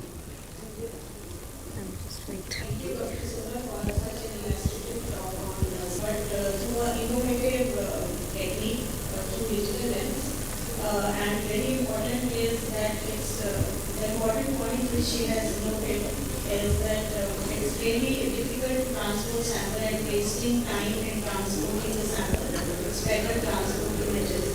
And I think that would help in peer review also if we want to that would help us in sharing the slides, the images with the peers. Thank you. Thanks a lot, Dr. Sundar. House is open for the questions, please. I'm sorry, we can take the questions later on. We are running short of time. I'm really sorry. I would request Dr. Renu to present memento to Dr. Sonal Jain.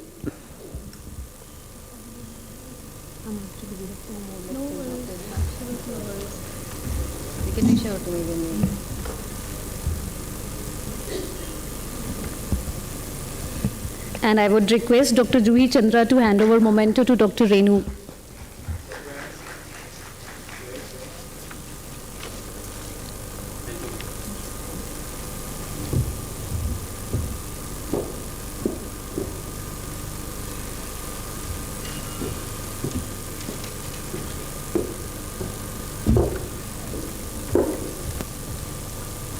My pleasure.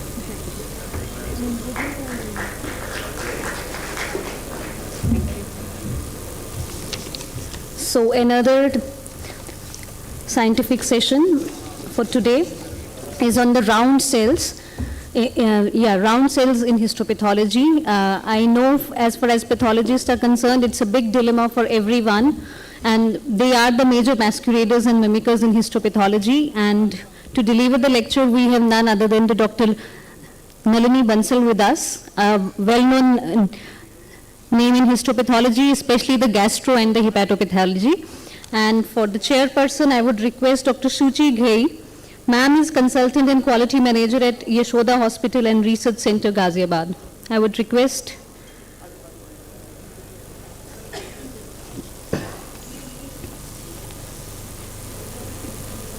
Yeah, ma'am, over to you.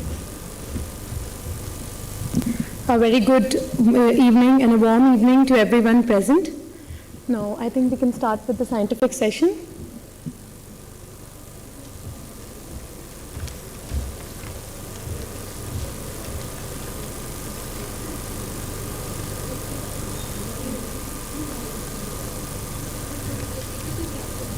Yeah, ma'am.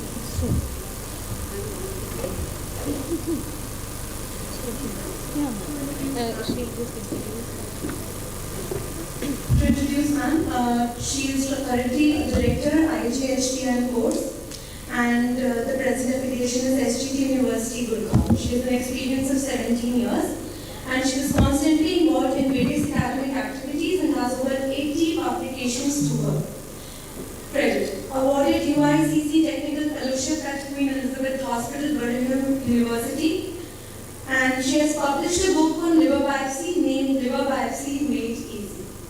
I think this says a lot, and I would request ma'am to please start with the lecture. Yes, even I also wanted to start now. I'm very tired. So I think this is the last session. I'll just quickly go through whatever we have done, and at the outset, I would like to thank all the organizers for this wonderful opportunity. Can we have the PPT, please? Okay. So this is the topic for today, the round cells in histopathology.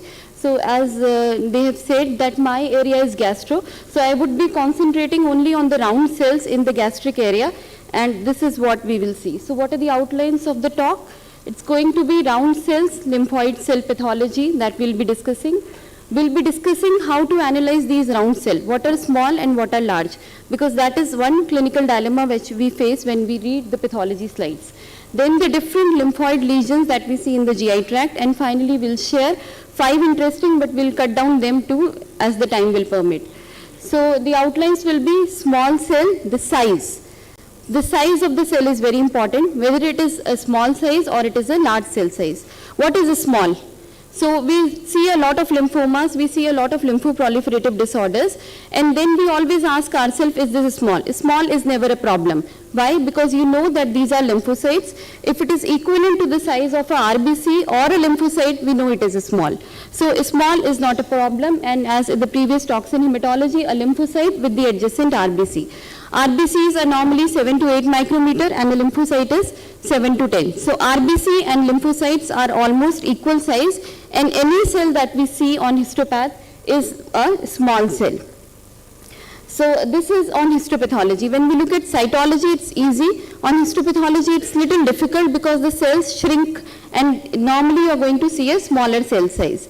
So we have got an RBC, and the other thing that is marked is a lymphocyte. So this is how we are going to compare these cells. Okay, can we have a pointer? Okay. Next. Okay.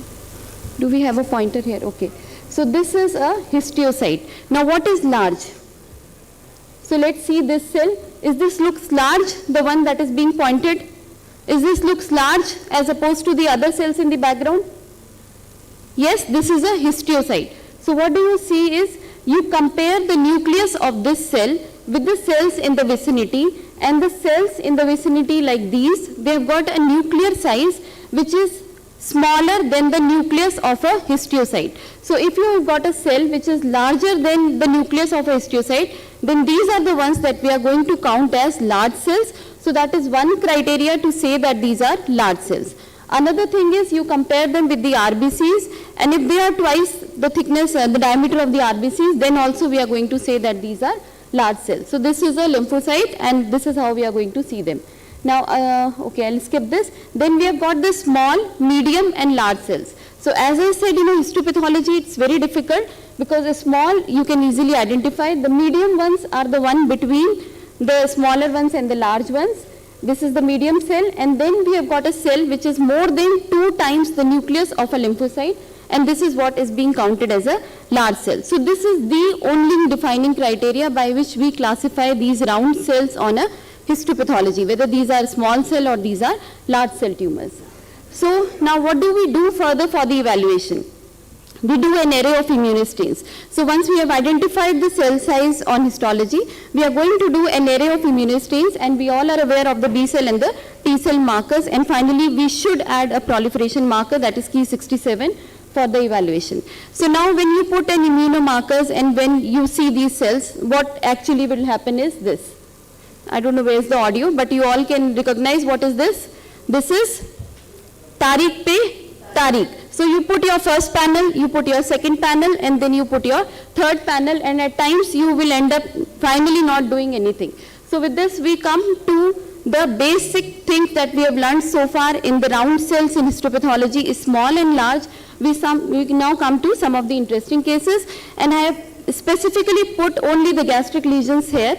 So these are all the gastric biopsy cases. So this is the case number 1, case number 2, it's just a glimpse, 3, 4, and then 5. What is similar is a full of lymphoid cell population in all of these cells. They are all round, they all look full of cells on the histopathology. So are we all same? So are they all same, or there is some difference? Actually there is some difference that we'll see. So the first case, 36-year-old male from Ghaziabad, he was a factory owner and he had a single episode of melena. There was nodularity and ulceration on the gastric mucosa. First panel, 3, 20, BCL2 and 10, that should be performed, and that was done and showed diffuse positivity for CD20. BCL2 was also positive, 6 was dimly positive, and nuclear positivity was not there. This is all background staining. So as we said in the first slide, Tariq pe Tariq. So we have done with the first panel. The next panel that we are going to put, if we are thinking on the lines of a B cell lymphoma, we have identified the tumor size as a small. So next we are going to add for a Maltoma marker, which is the commonest marker for the lymphomas, and so we are adding CD43 and CD79A. CD43 is not normally used for lymphomas, but for Maltomas it is very, very important. So this was CD43 positive, 79 is a marker for B cells, 21, 23 are negative, so you want to exclude all your small cell lymphomas here, and then cyclin D1 and Ki67 was low. So this diagnosis was, it's a B cell tumor, CD43, 20 positive, small cell tumor. This is a gastric maltoma. Now this is what a pathognomonic feature of gastric maltomas when you see them on histopathology, and what is being evident here is you have got number of lymphoid cells in the gastric mucosa. So when you have got number of lymphoid cells infiltrating the gastric mucosa, we say more than or equal to 3 lymphocytes in a gastric mucosa epithelium is pathognomonic for a lymphoepithelial lesion. So what is a lymphoepithelial lesion? You should have more than 3 lymphocytes, and here we have got a plentiful of these. We have got around 10, so we are sure that this is actually a lymphoepithelial lesion. So what they are associated with is H. pylori. You need to eradicate for H. pylori, and for this particular patient he refused to take chemo for CD20 and he underwent a radiotherapy, and 6 months after radiotherapy he had got a clean stomach, the ulcer was finished, and this was the residual gastric biopsy. So with this we move on to the second case. Please tell me when time is over, I'll just stop there. So a 73-year-old male, he was an official executive, a very high profile professional. He was vegetarian, non-smoker. So just like the Queen's case, he said, I have never smoked and never had non-veg in my life. But he had decreased appetite, and there was a fibril mass in the stomach, and this was the mass. Again, a gastric mucosa full of cells, but here the cells are different. So let's look at the high part. The cells that we have here are, so these are the cells. There is an admixture of these red cells, if you can see. Population of large cells which are mixed with eosinophils. So eosinophils, when you see in a histology slide with the large cell, the first thing that comes to your mind is a Hodgkin's lymphoma. Yes, but this is not a Hodgkin's. We'll rule out the next thing. So these are the larger cells and these are the smaller lymphocytes. So as I said, we put the first panel of IHC. You also want to rule out whether these are epithelial, pan-CK, LCA. LCA is diffusely positive. So whatever cells are there, they are all lymphoid cells. CD20, we have got the larger cells are CD20 negative, whereas the smaller, these are the larger cells. they are 20 negative, whereas the background cells are, the background cells are CD20 positive, and the larger cells are showing expression of CD3. So evaluation, we have put the first panel, we have got a lymphoid tumor, we have got the large cells which are not expressing 20, that means we are not dealing with some Hodgkin's thing, 15 and 20 are yet to be put, but now we'll move ahead with the second panel of marker for a T-cell lymphoma because we are seeing a CD3 positivity. So then we did a PAX5 because sometimes PAX5 will come positive if CD20 is negative. So unword here that PAX5 is a marker of immature B cells. Even if your CD20 is negative, a PAX5 should always be performed in those lymphoma cases because PAX5 will generally come positive for the immature B cells. And BCL6 was also negative, CD5 was positive. And the Ki67 was preferentially expressed in the larger cells. So this was actually a case of a T-cell lymphoma affecting the stomach, and if you have a T-cell lymphoma affecting the bowel, affecting the GI tract or other areas, you should rule out celiac disease also in this patient, so he should undergo a ileal biopsy also. So that was the second case. With this we move on to the case number 3, a 33-year-old male, a very young male, but he had multiple liver and bone lesions. So a young male with multiple lesions in the liver and bone, and on upper GI he had got a small umbilicated nodule in the stomach. So this was the stomach. Does this look blue or pink? This looks blue or pink? This looks blue. So this is one thing that is striking on the low part itself, that it is all full of cells. It's a blue biopsy. Now this blue again on a high part, and this is the further high part of this. So all these cells that we see here are all small cells or large cells. So we have got a lymphocyte here. This is a lymphocyte. And if you compare this cell with the nuclei of these cells, it is larger or it is smaller? They are all large cells. So they are larger than a normal lymphocyte. So we are dealing with something large cell type of lesion. So then you are going to put your first panel, LCA, very dimly positive. I'll come to in the conclusion why this is important. LCA is dim, 79A is negative, CD20, CD79A and PAX5 are all markers for a B cell neoplasm. So B cell markers are negative. You have got a very light LCA. So you would also like to rule out all small round. So we did all the markers, they were all negative. But LCA was showing dim positivity. So with a dim LCA positivity, you want to rule out whether this is some kind of a other kind of lymphoma which shows a dim LCA positivity. So this was the Ki67, and all the cells that we were seeing were beautifully Ki67 positive, and this is Fleven stain, which is a marker of germ cell tumor. This was also positive. So this was TDT, that was diffusely positive, and again PAX5 was positive. So we have got a round cell tumor, we have got a larger morphology, we have got dim LCA, we are thinking on lines of lymphoma, and this lymphoma is TDT positive and PAX5 positive. So what do we think of? PAX5 is a B cell marker or a T cell marker?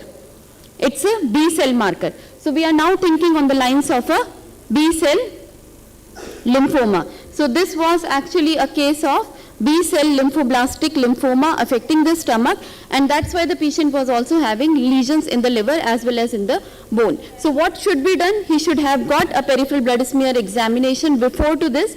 So at the time of history there was nothing which was absolutely suggestive of a peripheral blood smear leukocytosis, but after this patient underwent a peripheral blood smear and he had got a count of 42,000, probably he is into some leukemic phase of this lymphoma. So that was case number 3. Now this is case number 4. A 55-year-old female complained of dysphagia and loss of appetite, and this is the last case that we will be discussing. Gastric nodular lesion, ulcer or dysplastic. So there was a nodular lesion in the stomach, and this was the gastroenteroscopy report, upper GI endoscopy, in which there was an ulcer in the stomach. Now this is the gastric mucosa. Now this has got more than one pathology that is visible. We have got two types of bits. One is this, which is full of cell, and one is relatively devoid of cells. The one this is full of cells is blue or pink. This is blue. We are seeing lot of blue cells here which are replacing the gastric glands. So we have got lot of blue cells. We have got some fungal hyphae which are positive on GMS, and then in addition to those blue areas, we have got other areas where the cells are showing these enlarged nuclei. So if you look carefully, most of these enlarged nuclei, they are seen at the end of a vessel wall. So many of these enlarged nuclei, they are being seen at the end of a small vessel. So when you start seeing large cell at the end of the vessel, you should think for viral inclusions also, especially for CMV. And this is another area where you are seeing the inclusions at the end of the vessel, and this is also the similar picture. And this was the other bit where there was a dense diffuse infiltrate of cell, and this was all CD20 positive, 10 was negative as the initial panel, and this was CMV ISC, which was also positive. So this was a case of a diffuse large B cell lymphoma with also coexisting presence of CMV inclusions as well as for the fungal hyphae. So on history, when we took the history, at that time the resident didn't knew about that, but later on he told us that patient was post kidney transplant for 10 years, and that was the reason, because she was on immunosuppression, so we were seeing those large CMV inclusions also. So this was the feedback which we got from the patient, post kidney transplant over 8 years, and that's why we were seeing those cases. So, okay, this was the last case. Okay, so if time, otherwise I can skip this. Okay, so we skipped the last case, and so that was the conclusion. The conclusion is round cells have a huge spectrum in histopathology. I am not focused on the malignant round cell tumor because that's a PG question, and you should first look at the cell size. If you are having round cell, look at the size of the cell. In histopathology, it's very difficult. You should have a sections which are at least 3 to 4 microns cut, so that you can look at the size of the cell. If the sections are thickly cut, you will not be able to identify appropriately. ISCs are a big aid, and you can decipher them further only if you do an ISC. Lymphomas can be CD45 negative. So it's not just one marker. You can have a panel of lymphomas which are CD45 negative, especially B cell lymphomas which are CD20 negative. So you should remember B cell lymphomas which are CD20 negative. I have shown the last case was a plasmablastic lymphoma, anaplastic lymphomas, and your lymphoblastic lymphomas, they are all CD20 negative. So presence of 20 negativity should not take you away from a B cell lymphoma. And T cell lymphoma, you should always rule out a entropathic related disorder. So again, with the lymphomas, with the round cells in histopathology, you should, and always these cases will go as Tariq pe Tariq, Tariq pe Tariq. So now, so we are all the same. We looked very same when we started, but we are very different now. So these are the twins. They look similar, but they are different. They are my boys 16 years back. So we are all different. So thank you so much. So this was our course that we do through IGHPs. We have been running this course for the last 6 years. And if you want to go, you can visit the website. And thank you so much. So these are our contact details. Thank you. Thank you so much.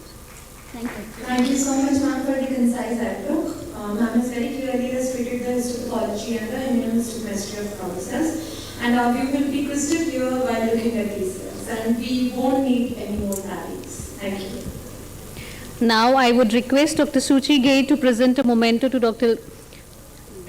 Nalini Bansal.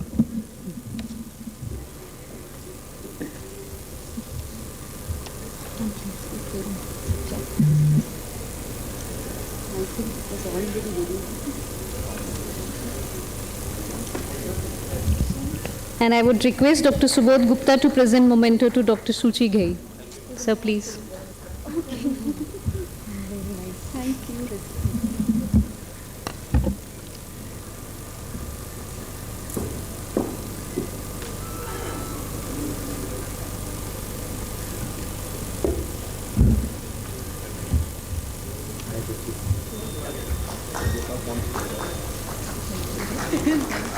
अब ले लो पहले उनकी photograph फिर मैं आती हूँ.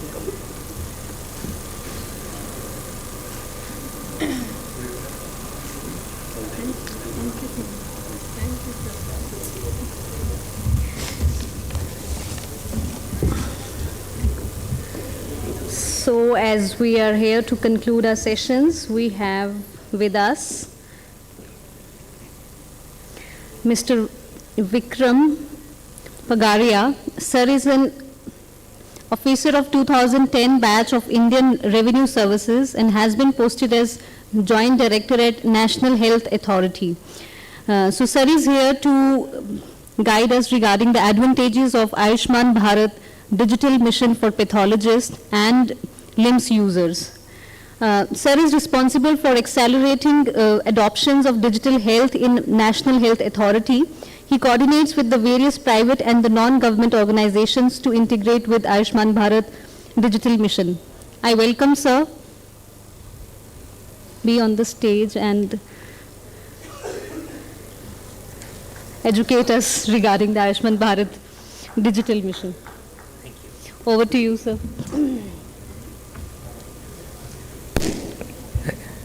Good evening, everybody. This is the last session, and I don't want you to slog for some more time between my session and the Sunday. I'll keep it brief. During the implementation of our mission, this mission started in 2020. It has been close to 2 years, and during this mission we were told that we need to make more outreach efforts so that people know about what the National Health Authority is doing. And this is one such step that we have taken by participating in events like these. Just to give a broad overview of what the mission is, what it is trying. The name of the mission is Digital Mission, Ayushman Bharat Digital Mission. The National Health Authority implements 2 schemes, the Ayushman Bharat Pradhan Mantri Jan Arogya Yojana, which is the 5 lakh rupee insurance scheme, as well as the Ayushman Bharat Digital Mission. The inspiration for starting this mission has come from the problems that developed countries like the US were facing, where interoperability was becoming a major challenge. And to address that, it was thought that why don't we have interoperability as the very basic building block while we tread on the path of digital health. And this mission basically has the standard use case that we talk is when a patient goes to, say, a hospital in Delhi, and after a month he or she is traveling and she is in a rural district in Karnataka, and when she goes over there and the doctor asks, can I see your past records? And if the patient says yes, all the records that are available with the patient are available to the doctor on her screen. So can we make those, can we make it digital, can we make it interoperable, can we make it on the go? This is how it is being thought of. It is functional, the technology has already been built. How do we do this? We generally follow these 5 building blocks, and we tried that it is being given to all the stakeholders in the ecosystem. For the individual, we say that like the UHID, when you go to a hospital or a laboratory, Ayushman Bharat Health account is a number that is given to everybody, and it is a unique number that is given to the individual, and whenever she goes to a health facility, that would be her identifier in the ecosystem. For health professionals, we have floated a registry which is called as the Health Professionals Registry, and not only doctors from all system of medicine, but nurses, physiotherapists, ASHAs, ANMs, all healthcare professionals would be registered on the HPR. For health facilities including hospitals, laboratories, diagnostics labs, pharmacies, we have brought in a health facility registry where any registry can where a visibility of how many facilities are there, how many healthcare professionals are there. And then these registries form a very basic part when we go to the lines of the UPI, the Unified Payment Interface. So basically it means that if you are a doctor, you wouldn't have to say register on Practo or Medibuddy or MFine. If you have registered on the HPR, you would be available to all everybody who would search for your name. So we generally use the example of Mr. Mehta. So Mr. Mehta uses in his mobile, and at 9 o'clock his son is not feeling well. So he uses his app 1 to find a doctor, and he says that the doctor would be available only tomorrow. Now he uses app number 2 and he finds that the doctor is available, but is very far from where he is. In app number 3, the doctor is available. It is within 200 meters, but the fees is 5,000 rupees. So app number 4, when he goes, he is not able to find.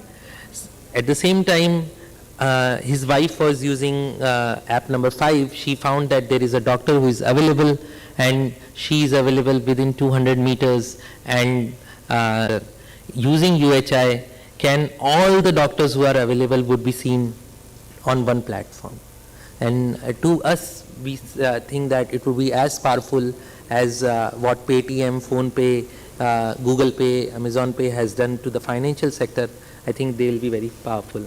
I had mentioned to you that we had started this mission in August 2020, 15th August 2020, but the figure would be in at least 10 to 15 lakhs. And 1.1 lakh healthcare professionals have been registered, and we know that these comprise doctors and nurses at the present, but we are to also contribute to it and make it make the UI improved. And this is why when you see on the bottom, these are other providers which have joined the ABDM. We have about 1,075 integrators who have expressed interest in integrating with us. And what is the meaning of integration? I next explain is that suppose you have to link Apollo facility with Max. So Apollo's facilities, all facilities are interlinked among each other. Max facilities are interlinked among each other. So what we are trying to do is we are linking Apollo facility with us, and we are also linking Max, as is the case of the patient. What will make a laboratory ABDM enabled? There are only 2 things that are required. One is the health facility registry, the particular laboratory, different mobile number. So what happens is that every time the same patient appears, they are not able to figure out whether the patient is still the same. Using ABHA identifier, hospitals or laboratories would have a chance to concretely say that this is the patient.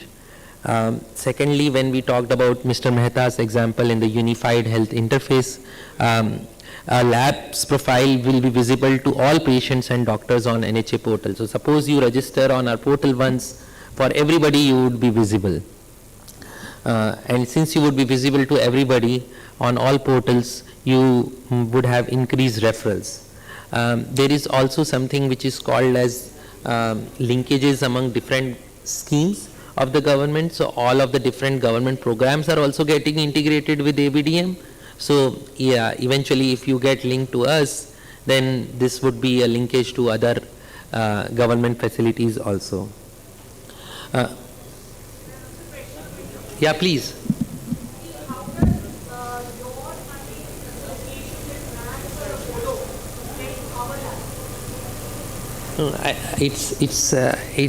It would not help your lab, but it would help the patient who reaches your lab. So basically, if I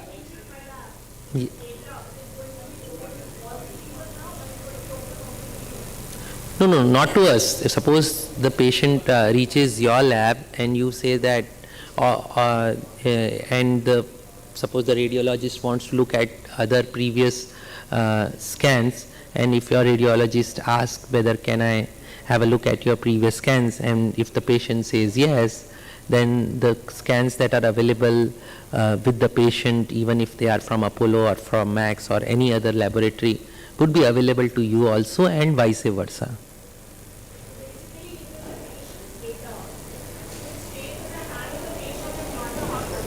It is with the hospital as well as the patient. That is right, but it is, for example, a health locker.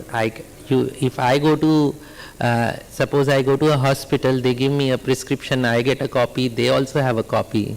So it is not duplication, but it is that it is my data If I go to some other hospital, I show that prescription to them. So even if it is from Apollo or Max, a patient goes to a third hospital, they can show the prescriptions of Apollo and Max. So if you think from the physical world, things are relatively the same.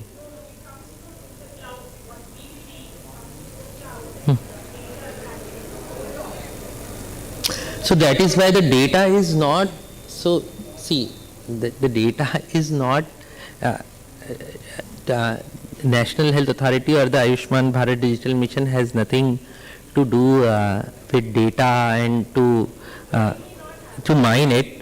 Let me give you an example. The data is still with the patient as well as Apollo and Max. You go to a third facility, you have two options. You can, it may be that the patient does not have an health locker, then the health records would come from Apollo or Max to your facility. If I have a copy, if I have a digital copy, I can also provide it to the lab.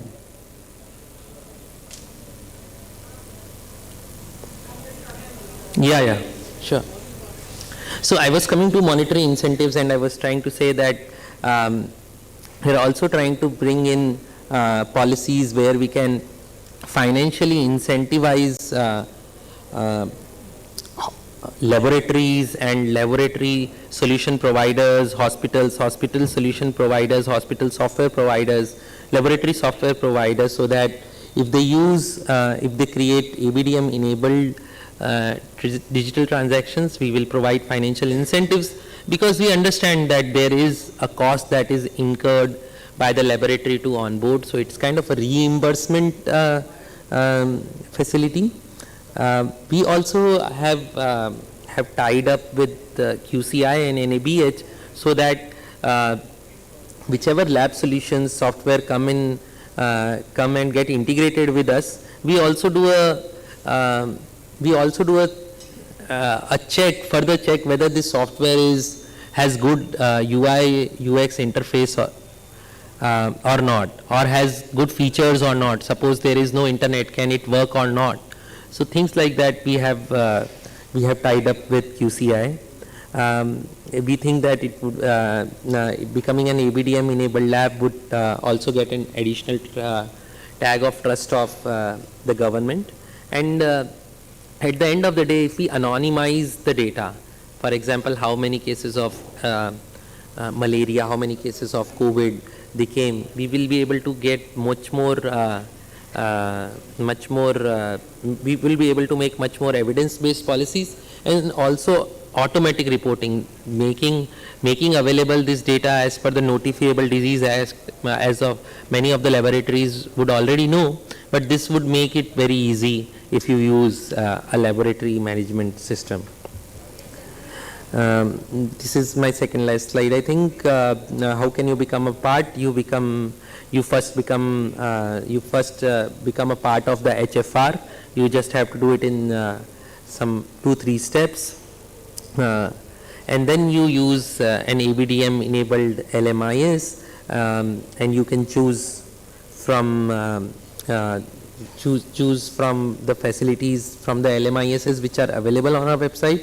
Or if you are, if you have a different LMIS, you can ask the vendor, or you can get integrated. If you are a LMIS provider, you can yourself get integrated with us, and we'll be there to support you. Presently, we also have started something called as the LMIS on SaaS platform. So basically, to small laboratories, small clinics, we are thinking that what if the software is provided at rates which are as low as 200 rupees, 300 rupees, 400 rupees per month, and maybe that would make it affordable for them. The software that you see on the screen, they have been integrated with us, and we have also done some level of what you say, some level of star rating, like you do when you go to purchase an air conditioner. There is a 4-star rating, 5-star rating, so that the individual who buys it has more choice. So similar to that. So these are some of the facts, but I just wanted to emphasize that it is the digital the data is with the lab and the patients, and it can be shared only with the patient's consent. Thank you so much for sparing your time. Thank you. Thank you. Thank you, sir. So please wait. Now I would request Dr. Savita Sachdev to present a memento to Mr. Vikram Pagaria.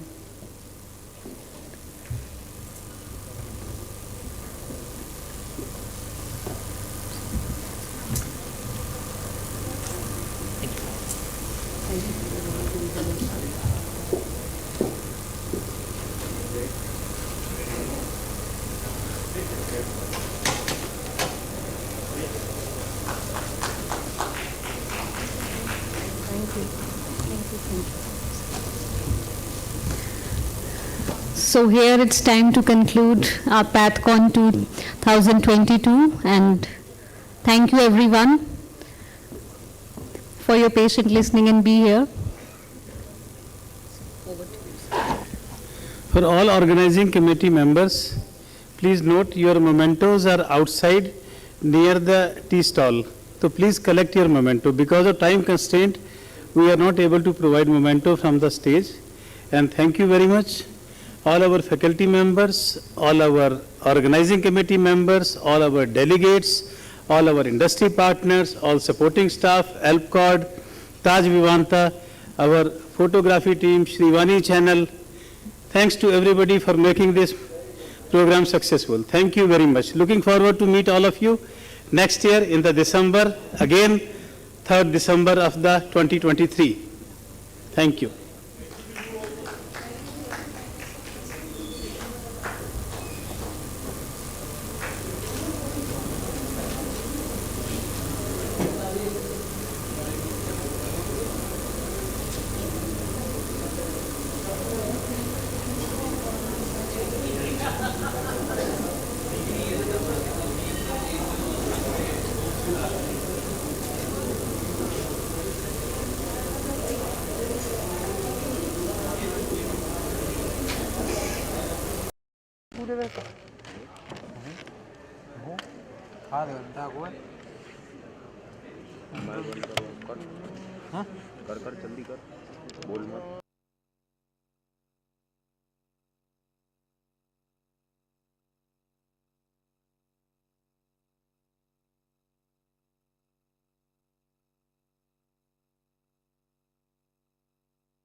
Hello everyone, we are at the Pathcon and Lab Expo 2022 at Vivanta by Taj, Dwarika.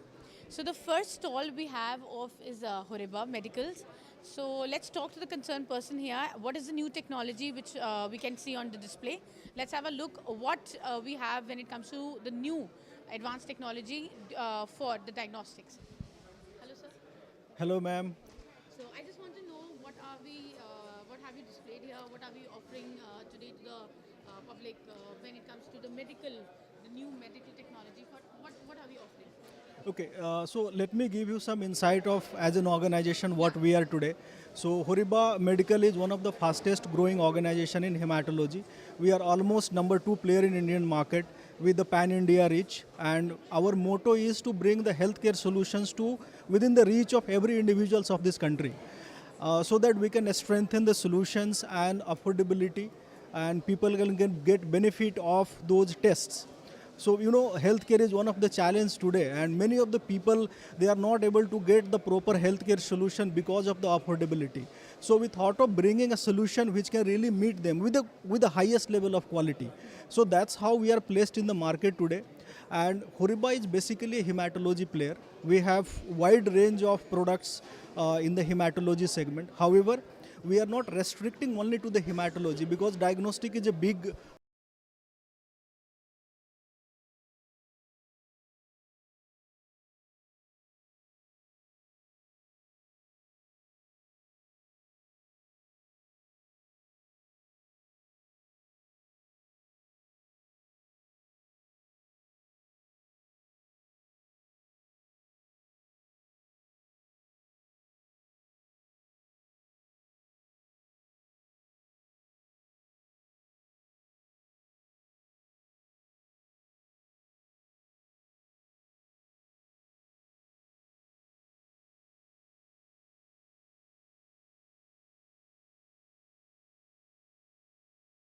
In the hematology lab today, like you might have experience, if you go to the lab and you want a test, so CBC, complete blood count, is the very common test which normally doctor used to prescribe.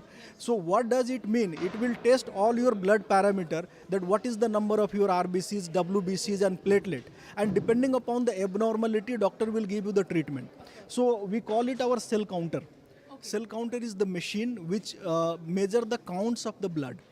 So what is the percentage of your RBC, how many are present? In the WBC, there are different WBC. Like for example, neutrophil, eosinophil, basophil, lymphocytes, monocytes, immature lymphocytes, immature monocytes. So these are all present in the sample, which we don't see from the eyes. So these cell counters are used. So as the advancement is there in the market, so as of now we have 6-part analyzers in the mid segment, but this is the first time in the mid market. I would say when we talk about mid market, the load is approximate between 60 to 100 samples a day. Okay, so there we have brought a 9-part analyzer. So this 9-part means different WBCs all put together, 9 different type of WBCs will be reported in your sample. So that it improves the quality and quantity, of course? Clinical decision making will be improved. So for example, this brings easiness in the cancer care. So for example, if somebody has any abnormality, so it can be detected. It can be used as a screening tool. So you can see if there are the cancers, so blast cells are being present in the sample. So it measures those cells as well. For example, there is an infection to the patient, a fever or something like that. So you can see the atypical lymphocytes, reactive lymphocytes will be seen in the sample. So this machine also measure that. So all put together, many of the analyzer today, they are only restricting to 5-part. They measure only 5 different type of blood, WBC, but we are measuring 9 different types of WBC. That is how we call it 9-part analyzer. And this is the first, in the mid-segment market, we are going to launch, already introduced, formally we are going to launch this machine today. Along with that, I think we all are familiar about dengue and malaria. We know different part of the country in different seasons. All of us go through those infections. Either we or our family or relatives or the neighbors. We have seen that. So this machine also have the capability to detect your dengue and malaria when you do the CBC test. Okay, so you get it in the CBC only if... Okay. Exactly. So it gives you the flagging that there is a suspicion that sample has dengue or malaria. So decision making will be much more reliable and accurate and faster as well. For example, a patient who has come from certain distance, maybe 50 kilometer or 60 kilometer to the doctor, he is giving his samples for the test. So same time, if doctor is seeing certain malaria, dengue flag, he can recommend to him that okay, you can go for further confirmatory test and you can start your medication. Rather than he will give some medication and wait for 3 days, then again he will come back with a fever. Exactly. So there are many more new things has been added to this machine. So a screen is much more user friendly to the operator, because somebody who is operating the machine, it has to be beautifully those menus are enhanced, and he can actually find out where he has to touch. Quality is one of the important aspect in the laboratory. So since we are into the clinical testing, if any samples are abnormal and we are not able to pick up, so that will be the disadvantage to the patient who will get the treatment. And therefore it is important to ensure the quality of the analyzers or the reagents which are being tested by this machine is appropriate. So many of the quality indicators has been installed in this machine. Therefore, before you run the sample, you actually ensure that my machine is working fine, my reagents are working fine, the SOPs are correct. So this has a lot of added advantage and the new feature along with the throughput. So when we talk about throughput, for example, per hour, how many samples machine can do the test. So that is what we call throughput. So more the throughput, it gives flexibility to the labs that he can screen many samples at a time. Saves a lot of time and we can actually detect more and more Yes. cases. So 60 tests is the throughput of this machine. So within 60 minutes, you can say 60 samples, 1 minute, 1 test. So that is how we call it. And this is something very, I would say, not unique, but one of the analyzer who has the capability. Okay. So we have now... yeah, we'll move from here. Yeah. So once we do the test in cell counter, of course, if there are certain abnormalities, then doctor used to make the slide. Okay, depending upon if count is low or high, so it has to be reviewed. That is the process in the lab. So every pathologist, he will look those abnormality into the slide. So a small drop of blood will be taken, a smear will be made, and he will analyze under the microscope. So today's current practice is, most of the pathologists, they are doing manually. So they make their smear, it has to be colored because blood you can't see it. So you have to make different color so that you can identify that within WBC something will look like pink with a darker color inside, then you can say this is neutrophil or this is monocytes. So you require to do the staining. That is how we put some coloring to the cells so that you can actually identify their the structure or their name. So that we call staining. So most of the labs, even if 90% of the labs, they are still doing manually. And you know the manual has always certain challenge.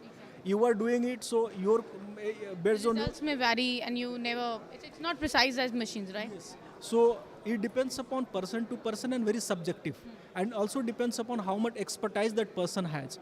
2 persons are doing, so quality would be different, and therefore it will also reflect the similar quality when doctor will look at the slides under the microscope. So in order to have the proper standardization and enhance the quality and accuracy of the slide review, we are going to introduce this. This is called a stainer. Okay. Automated. That's the machine called? Stainer. So it is for the staining of the slide. So you take a small drop of blood, you make a smear. So this is what we have, a smear making machine. Okay. You put your slide here, it will make a beautiful thin layer. So once you have that thin layer, you can put inside this machine. Okay. And it will put the coloring reagents, so all the cells will get stained. So once you have that, and this is all automated process. So when you have automated, you can actually reduce the manual variability, which are normally happens when person is doing or I am doing it. So normally if I have to put it for 1 ml, I am not able to put 1 ml of the reagent. So perhaps the quality will be different.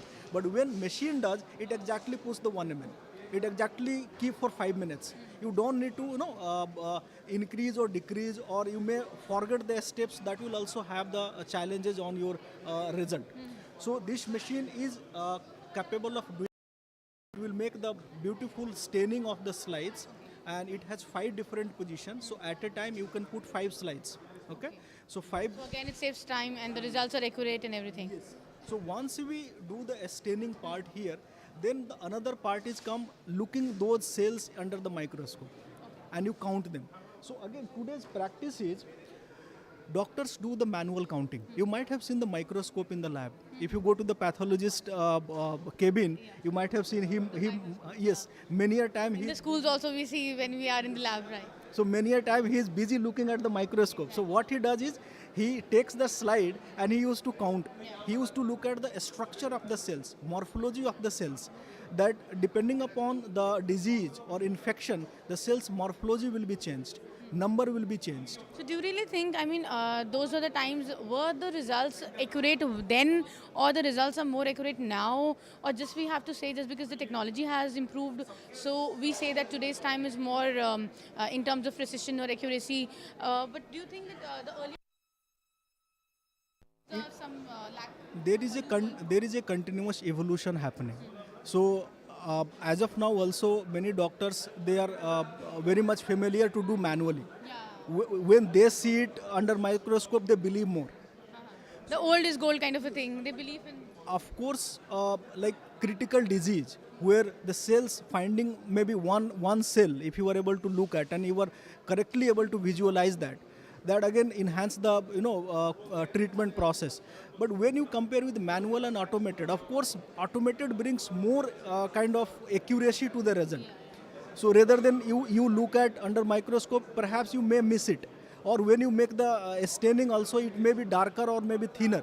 So when you use automated, it will bring you the uniform staining kind of things. So similarly, still manual is the gold standard because it has been running since many years. But now since there is artificial intelligence, internet connectivity, and kind of technology available today, so digital process is actually transforming the things. from manual to automated, opinions, second opinion. For example, you would like to review some slide and you are not very confident on particular cells. So you want to get review. So now if you are doing manually, it is very difficult. You can't send that slide to some other location. So it's like a second opinion, and that too more, you're sure of it, right? So you can get second opinion, you can send the digital images to your colleagues, to the friend, not only within the India but abroad. And results can be accessed within 2 minutes. The moment how much time it will take for internet to transfer. Okay, so that is how this digital pathology has come. We have seen the digital pathology kind of imaging things. So we have all seen how the digital things is helping now. You go to MRI or PET scan. So there everything is digital. They don't make even reports on the paper. They just give you a CD, or digitally images are sent to the doctor and he will look at that and give the treatment. Similarly, we have brought this machine. It's a digital morphology system where you put your slide. This machine will scan the slide and it will capture the images of the cells. And the cells images will send to the AI, and AI will analyze depending upon the algorithm which is fit into the AI, and it will analyze and give you the comprehensive report. Doctor just need to look at those cells and he has to verify it, okay? And you can see the picture also, okay? So this is bringing your accessibility, efficiency and faster turnaround time along with the accuracy. So that's how we are going to bring this digital morphology system. We are going to launch formally. Already these systems are there in the market. So the name is AI100. It is a purely made in India company. There is a company called SEC-21 who has made this product, and Horiba has a collaboration with the SEC-21. So under the Horiba brand name, we are selling these products. And since the COVID time, we have realized the potential of digital things. So now we are not restricting to go physically. We are trying to do the things even if you are on having connected to the internet. So that's how we thought maybe this will help in 24/7 reporting. Even if doctor is not present in the night, there is a critical sample.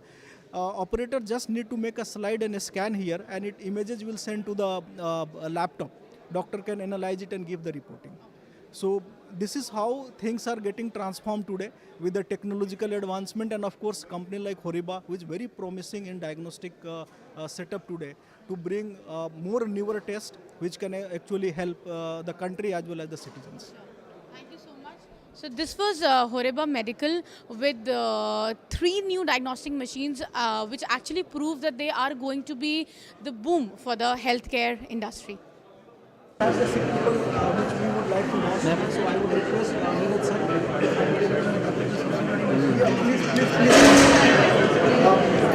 This is our digital system.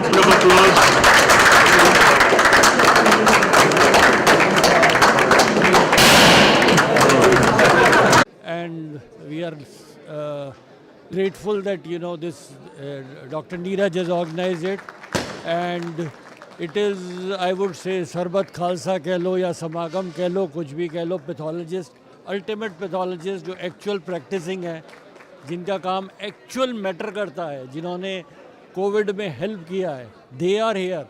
They are the true persons, those who have contributed to healthcare and contributing to healthcare. So what do you think how technology, when it compared to the earlier times, how technology has improved, and it has really proved to be, when it comes to diagnostic machines in the labs? I am part of this, I would say, evolution. Yeah. My experience is 40 years of lab and of course 47 years of into pathology. So it has made a lot of difference. You always, you never have to struggle for diagnosis. You get diagnosis on platter, and ultimate beneficiary is nobody but the patient. And he gets treatment, he gets relieved very fast. That's it. Times have changed and a lot has changed when it comes to the medical treatments and diagnosis. Oh, yes.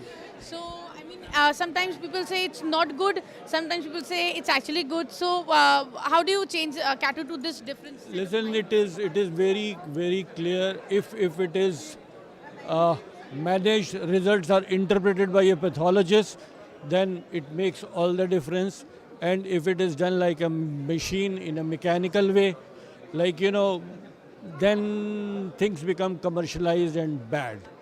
If a pathologist is sitting and examining, like he said, 30 parameters are in this one, now there should be a person who can analyze those. Otherwise, it will go to a GP who will say, look at it and say, what is it? He won't be able to interpret the reports because he's not trained for it. We are trained for it. We know what is important, what is not. That's it. Thank you. Great of you. Thank you.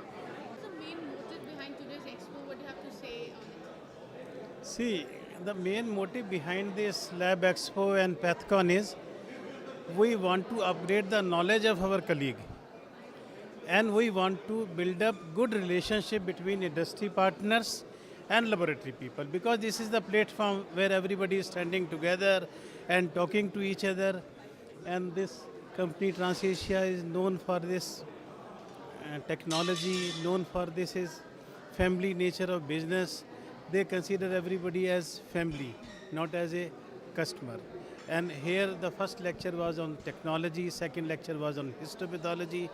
And for last 4 years we were not able to meet each other because of COVID situation, but now again we are ready, and next year it will be really a blast with more activities. And Dr. Rajan Verma is our secretary of the association, very active member, so you can talk to him also. What are your comments on today's this expo, sir? What do you have to say when it comes to technology, the change technology in today's time? So, under the able guidance of Dr. Neera Jain, and we are today at the 6th Pathcon. It's more of an AI and intelligent-driven conference and expo. And after 2 years of COVID, I think we all wanted to get together. What best way to come together and learn and teach. So, thank you very much for being here. Thank you, everyone. Thank you.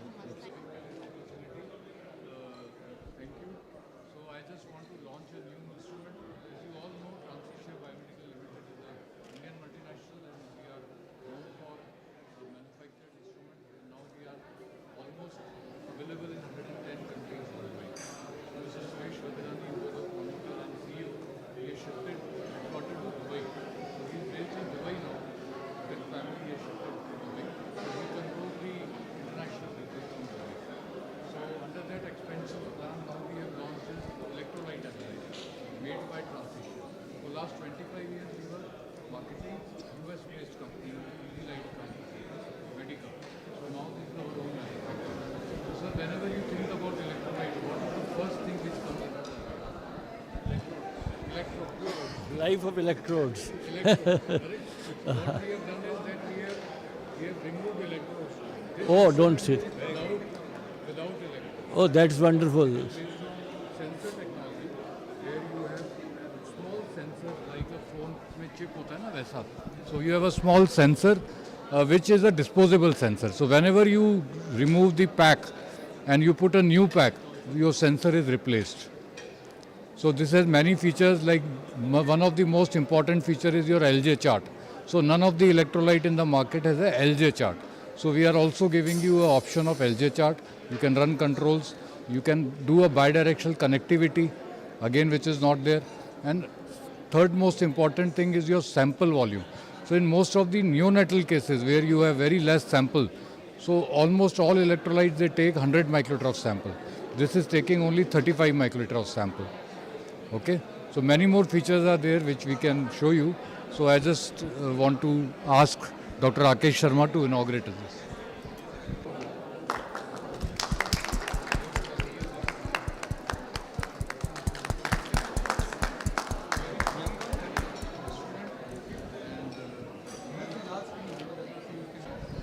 Barcode scanner and the patient data can be transferred both ways. Interface directly to the LIS, HIS, yes. And this machine is like auto upgradable. Right now we have the pack which says sodium potassium chloride. The ionic calcium kit is coming. So tomorrow when you want to start ionic calcium, you just have to buy the new kit. And when we launch the lithium, so you just have to buy the lithium kit. And tomorrow you want to stop doing a parameter, just go back to the old kit. So just by changing the kit, you can upgrade or downgrade the machine. So there is no cost of upgrade, downgrade. So another very good feature of this machine, which is the biggest ambiguity on any other electrolyte analyzer, is you get the kits by volume. 820 ml, 860 ml का pack आता है. This comes by number of tests. So the number of tests is assured. That means your CPT, cost per test, is assured. So I give you 500 test pack for X price. So whether you do one test today or you do all tests today or you don't do a test for a week, whenever you do the test within the time frame, you will get that same cost. So, when, we have 60 days stability for the kit, but then we have 3 different pack sizes, 250 tests, 500 and 1000. So depending on the lab workload, you can easily accommodate the number of parameters. So there is no wastage. A lab doing 4 to 5 tests can buy a 250 test pack, and a lab doing 20 tests or more can go for a 1000 test pack. So there is no wastage of the reagents. That's it. About this product or everything? General.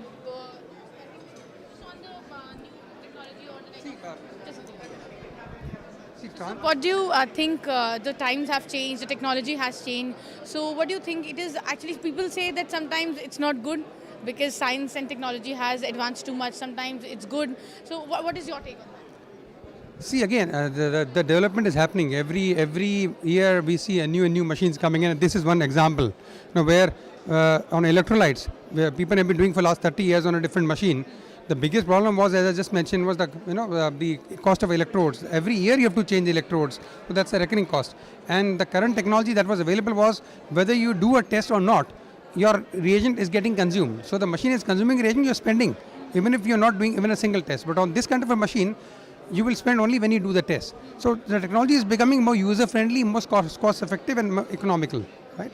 And then Transisha is one company which has been a manufacturer for the last 40 years, and we are the only genuine, true Indian manufacturer of medical devices. So what are all the devices you see here, other than this one, this is made by our French subsidiary. But otherwise, when you look at this chemistry analyzer, this is made in India, in the Vizag factory. That was one of the first systems that we have, the range of the first, we started with semi-automatics 40 years back. So that is one of that machine. Then the HbA1c analyzer, again is made in India. The fully automated ELISA is also made in India. So no other company makes instruments in India. Most products are private label. They bring it from outside, put a label, and they sell. So we are the only genuine Indian manufacturer of fully automated clinical chemistry and lab equipment. Thank you. Thank you. Thanks a lot. Today's Expo, and when it comes, I'll ask you general questions. So, ma'am, what do you have to say about today's Expo, and how do you think the technology which has changed is actually good when it comes to medical or healthcare industry? It is making so much of a difference. If we go back to the days when we were doing manual counts and manual tests and running the standards manually, it used to take hours. Whether it was for electrolytes that you saw the equipment, one had to do everything on the flame photometry for the electrolytes, and things were very, very cumbersome. The time taken to do the tests, like if you come to just the cell counter which you have here, those days one had to do the hemoglobin manually, the total count, which had a lot of errors because it was manual. Today things have changed, the turnaround time for the test, the precision of the test, and new parameters are coming out of these equipment. Every day a new score, a new parameter comes out, and one can improve patient care and come with earlier diagnosis and give a proper diagnosis to the patient. So I think it's really good for healthcare industry when it comes to such different diagnostic machines wherein the advanced technology has worked for us. So anything which you think that is, when it comes to the negative side, anything which is a disadvantage? The disadvantage is when people use it without knowledge. So the issue is, a machine is, or the gun is as good as the soldier behind it. So you have to know the positives, negatives, whether it's giving a wrong, whether its calibration has gone out. If you don't do it with knowledge, then you may create havoc. So important. Use weapon with knowledge. Cases like this are to disseminate knowledge. Yes. So the knowledge is very important. And every day, none of us are teachers. We are all students of medicine. We learn every day. We are learning something new and picking up something new. So knowledge is the most important. Okay, thank you so much. Thank you for your time. Okay, fine. Hi sir, so what do you have to say about today's Expo, and what do you think, how technologies and today when it comes to diagnostic, things have changed and times have changed? What do you have to say on that? So, I think the Pathology Expo that we're talking about, or the Lab Expo that we talk about here, is an extravaganza, if I may call it so, because this is something we always look forward to year-on-year basis, and it actually gives us an insight into a lot of new technologies which have come in. and we are able to actually make choices here, look at what is available, and then from there we try and see what is the best available to us, and then from there we take what we want to take from there. And at the same time, the extravaganza with respect to the academics, which is also happening, so we share knowledge on both the fronts, and it gives us a very good insight with respect to what we're doing and how we can progress further. So, what do you think when people say that, sometimes it has proved to be disadvantages? So, do you really think that certain times you guys actually suffer? Suffer in the sense that When it comes to technology, advanced technology, sometimes you have to suffer, or you think that it's actually a boom only? So for all practical purposes, a lot of people start believing that when technology keeps advancing, there is a threat to my job for that matter. I strongly believe in the fact that it's a man behind the machine. Machines are made by us, and we have to, use the machines and then put it into practice in our places. So therefore, I am of the strong opinion that man still prevails, and machine, of course, we need to look at what machines are available so that they make our task easier. Thank you so much. Thank you. Thanks. Bye-bye. Exchange करी, अभी अब बड़े बड़े ओहदों पर है, मेरे से ज़्यादा काम कर रहे हैं, मेरे से ज़्यादा अच्छे हैं, और आई एम वेरी हैप्पी. तो आज मैं इसीलिए आया हूँ कि इन सब लोगों से मुलाकात की जाए, इन लोगों से, सब लोगों से मुलाकात है. आज जो एक्सपो है, so what do you think? Very good expo exhibition अभी मैंने देखी नहीं है, अभी देखता हूँ मैं, और लेकिन it is very popular among our pathologist और माइक्रोबायोलॉजिस्ट. तो जैसे कि देखने से लग रहा है, it's very beautiful. Doctor Rajan is here, is one of the organisers.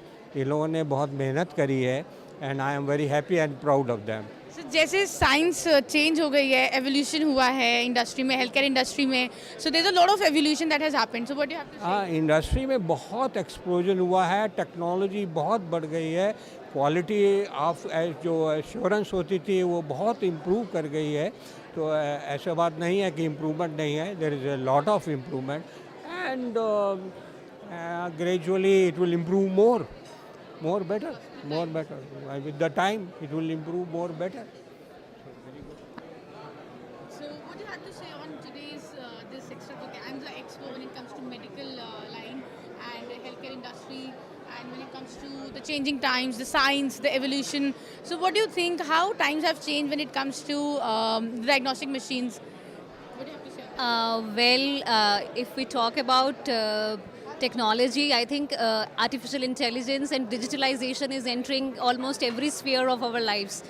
And if we talk about medical science, it is rampantly increasing. And after COVID, I think it has completely revolutionized our lives. And you all know that diagnostic and pathology is no exception in that. So it is just, and I am very happy to be here. This is a grand, it's like expo regarding, and that too such a awesome showcase of technology. It's like in today's time, our pathology or the laboratory is not only confined to the manual works and everything. It's more of technology, more of artificial intelligence, more of new machines and new it's like new equipments. So here under one roof, I think there is agglomeration of all, and it's related to almost every disease. And do you really think that artificial intelligence, we talk about technology, the advanced sciences today, but don't you think that sometimes, somewhere it is hindering our lives and somewhere it is disadvantages, or do you think it's really a boom when it comes to the healthcare industry? No, I am little optimistic regarding that because in today's time of globalization, you just can't be away from technology. The more you'll be into it, or you will be with it, you will be within the pace with the world. Our world is moving so fast, and it is more, it's like because of technology. And if we talk about the benefits and the risk, I think they are involved in every damn thing, and more in medical science and pathology.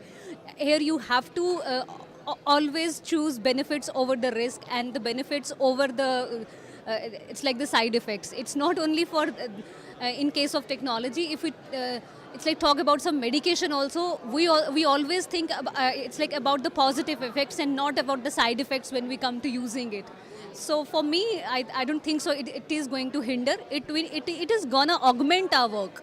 It is gonna help us to doing a quality reporting, to do a quality patient care. So this is my view regarding it. Hi. I think she's my sister. She has already done the part. Thank you.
अभी डाल दी photos ही दो खींची हैं reel में screenshot ले लेना videos अच्छी बनी है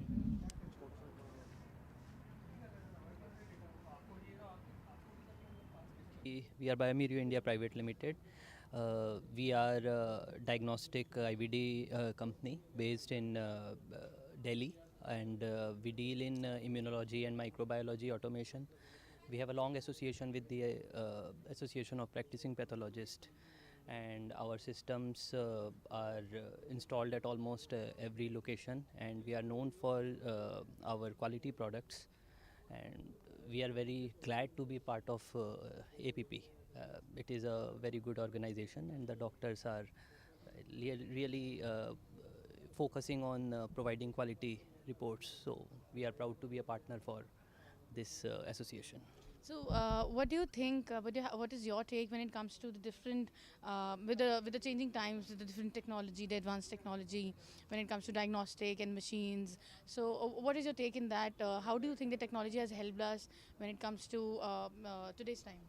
Well, of course, one very evident, clear thing is that the more automation is there, the more number of tests are there. The turnaround time, the reporting time has reduced, which has resulted in the faster diagnosis of any any disease or any condition for the patients, which has obviously resulted in a quicker treatment. So that is one of the best things that has happened due to the automation in the past 10 years. If we see, many things has evolved. People have gone on many, even this event is now taking place on hybrid mode also. So that is one of the reasons advancement has resulted in more connection of every at every aspect. Thank you.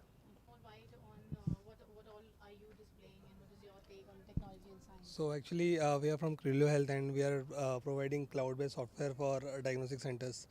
We manage end-to-end laboratory management software, right from patient coming from to the laboratory to delivering of the reports to the complete engagement. So patient can directly today technology is like very different. Patient wants a sample which is collected to the home. So patient can directly collect the sample, book the sample from home, and they can directly get the reports delivered on the home itself. So you can see the technology is changing, the journey is changing. We are always connected with the patients and doctors through the software. So this is really changing the game in the healthcare technology. So I think in the healthcare industry, when people sitting at home want everything on their cell phones, so I think you are providing one-step solution. Yes, we are providing one-step solution.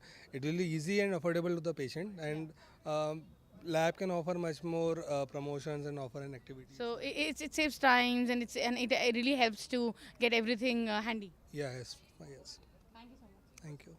So we are at the stall of All India Book House. So we would like to know what exactly this is. Yeah, I'll tell you, All India Book House is amongst the top distributors, wholesalers and retailers as well as online sellers in terms of medical and allied health books altogether. So we are the prime and the #1 account holders for all the top medical publishers, namely Elsevier's, Walters Kluwer, JP, and every other stuff. And we are in business from last 70 years right now. And we have been serving all the medical, fraternity people, doctors, PG students, and MBBS students with the printed books as well as the printed journals. You're doing a really good job, I think, providing them the education. I mean, I think wherever they want, on just one click. So we are there on online businesses like Amazon, Flipkart. We do have our own website, which is aibh.in. We are having retail counters in Nai Sadak, Daryaganj, and we do have, in connection with 3,000 retailers all over the India, whom we supply directly. So if anybody want to purchase any medical or allied health books, we are the one-stop solution for them. Yeah, books as well as journals all together. So right now we're displaying only the pathology, and this is just a handful of it. There is a vast collection that caters to the pathological books altogether, and this is just a handful that we are displaying over here. Yeah. Thank you so much. Thank you. So it's all, but it's only the pathology related books, no? This is only pathology. Not MBBS or something? No BDS, nothing? Nothing. Only pathology? Yeah. Right now it's pathology. Pathology, otherwise you display all the others. Acha, okay.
Good morning, everyone.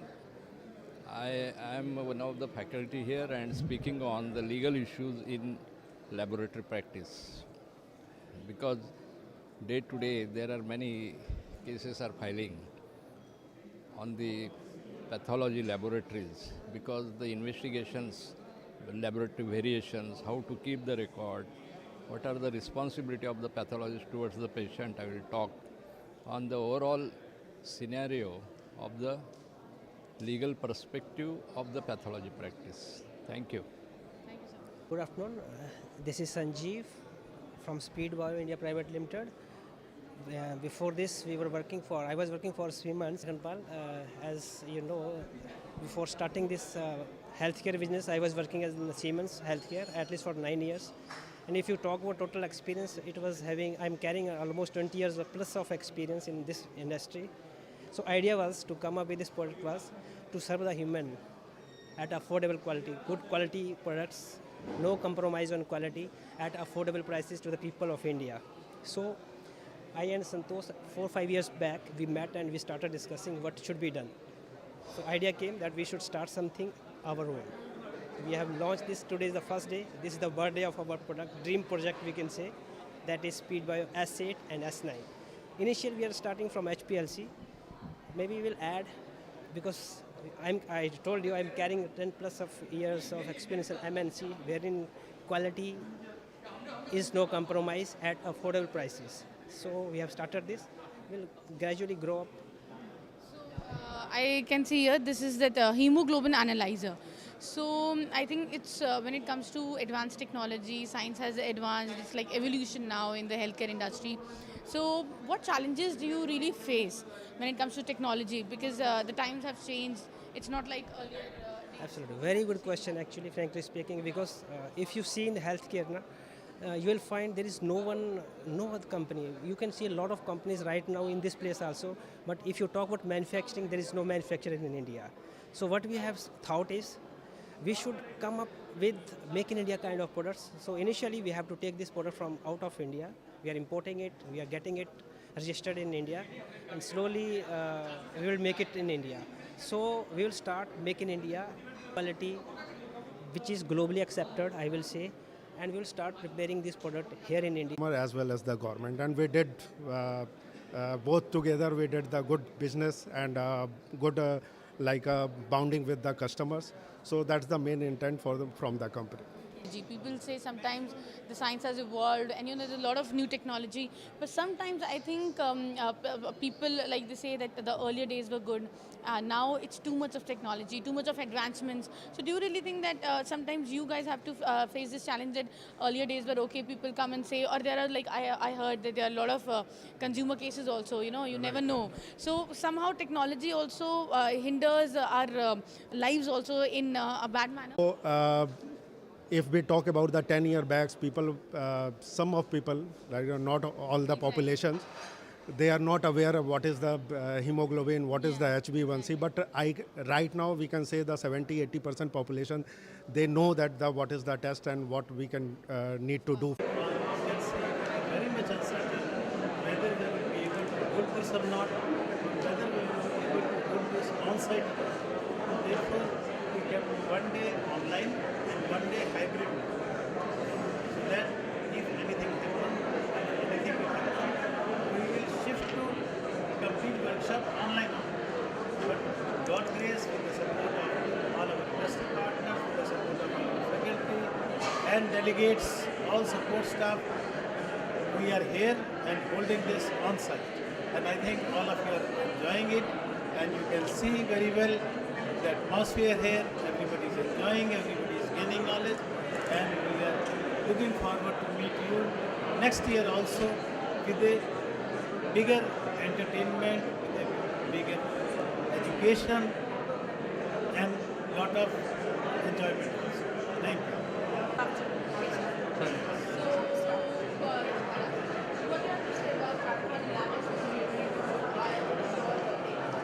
It's a very good platform for Pathcon, and it's happening after COVID in such a good number.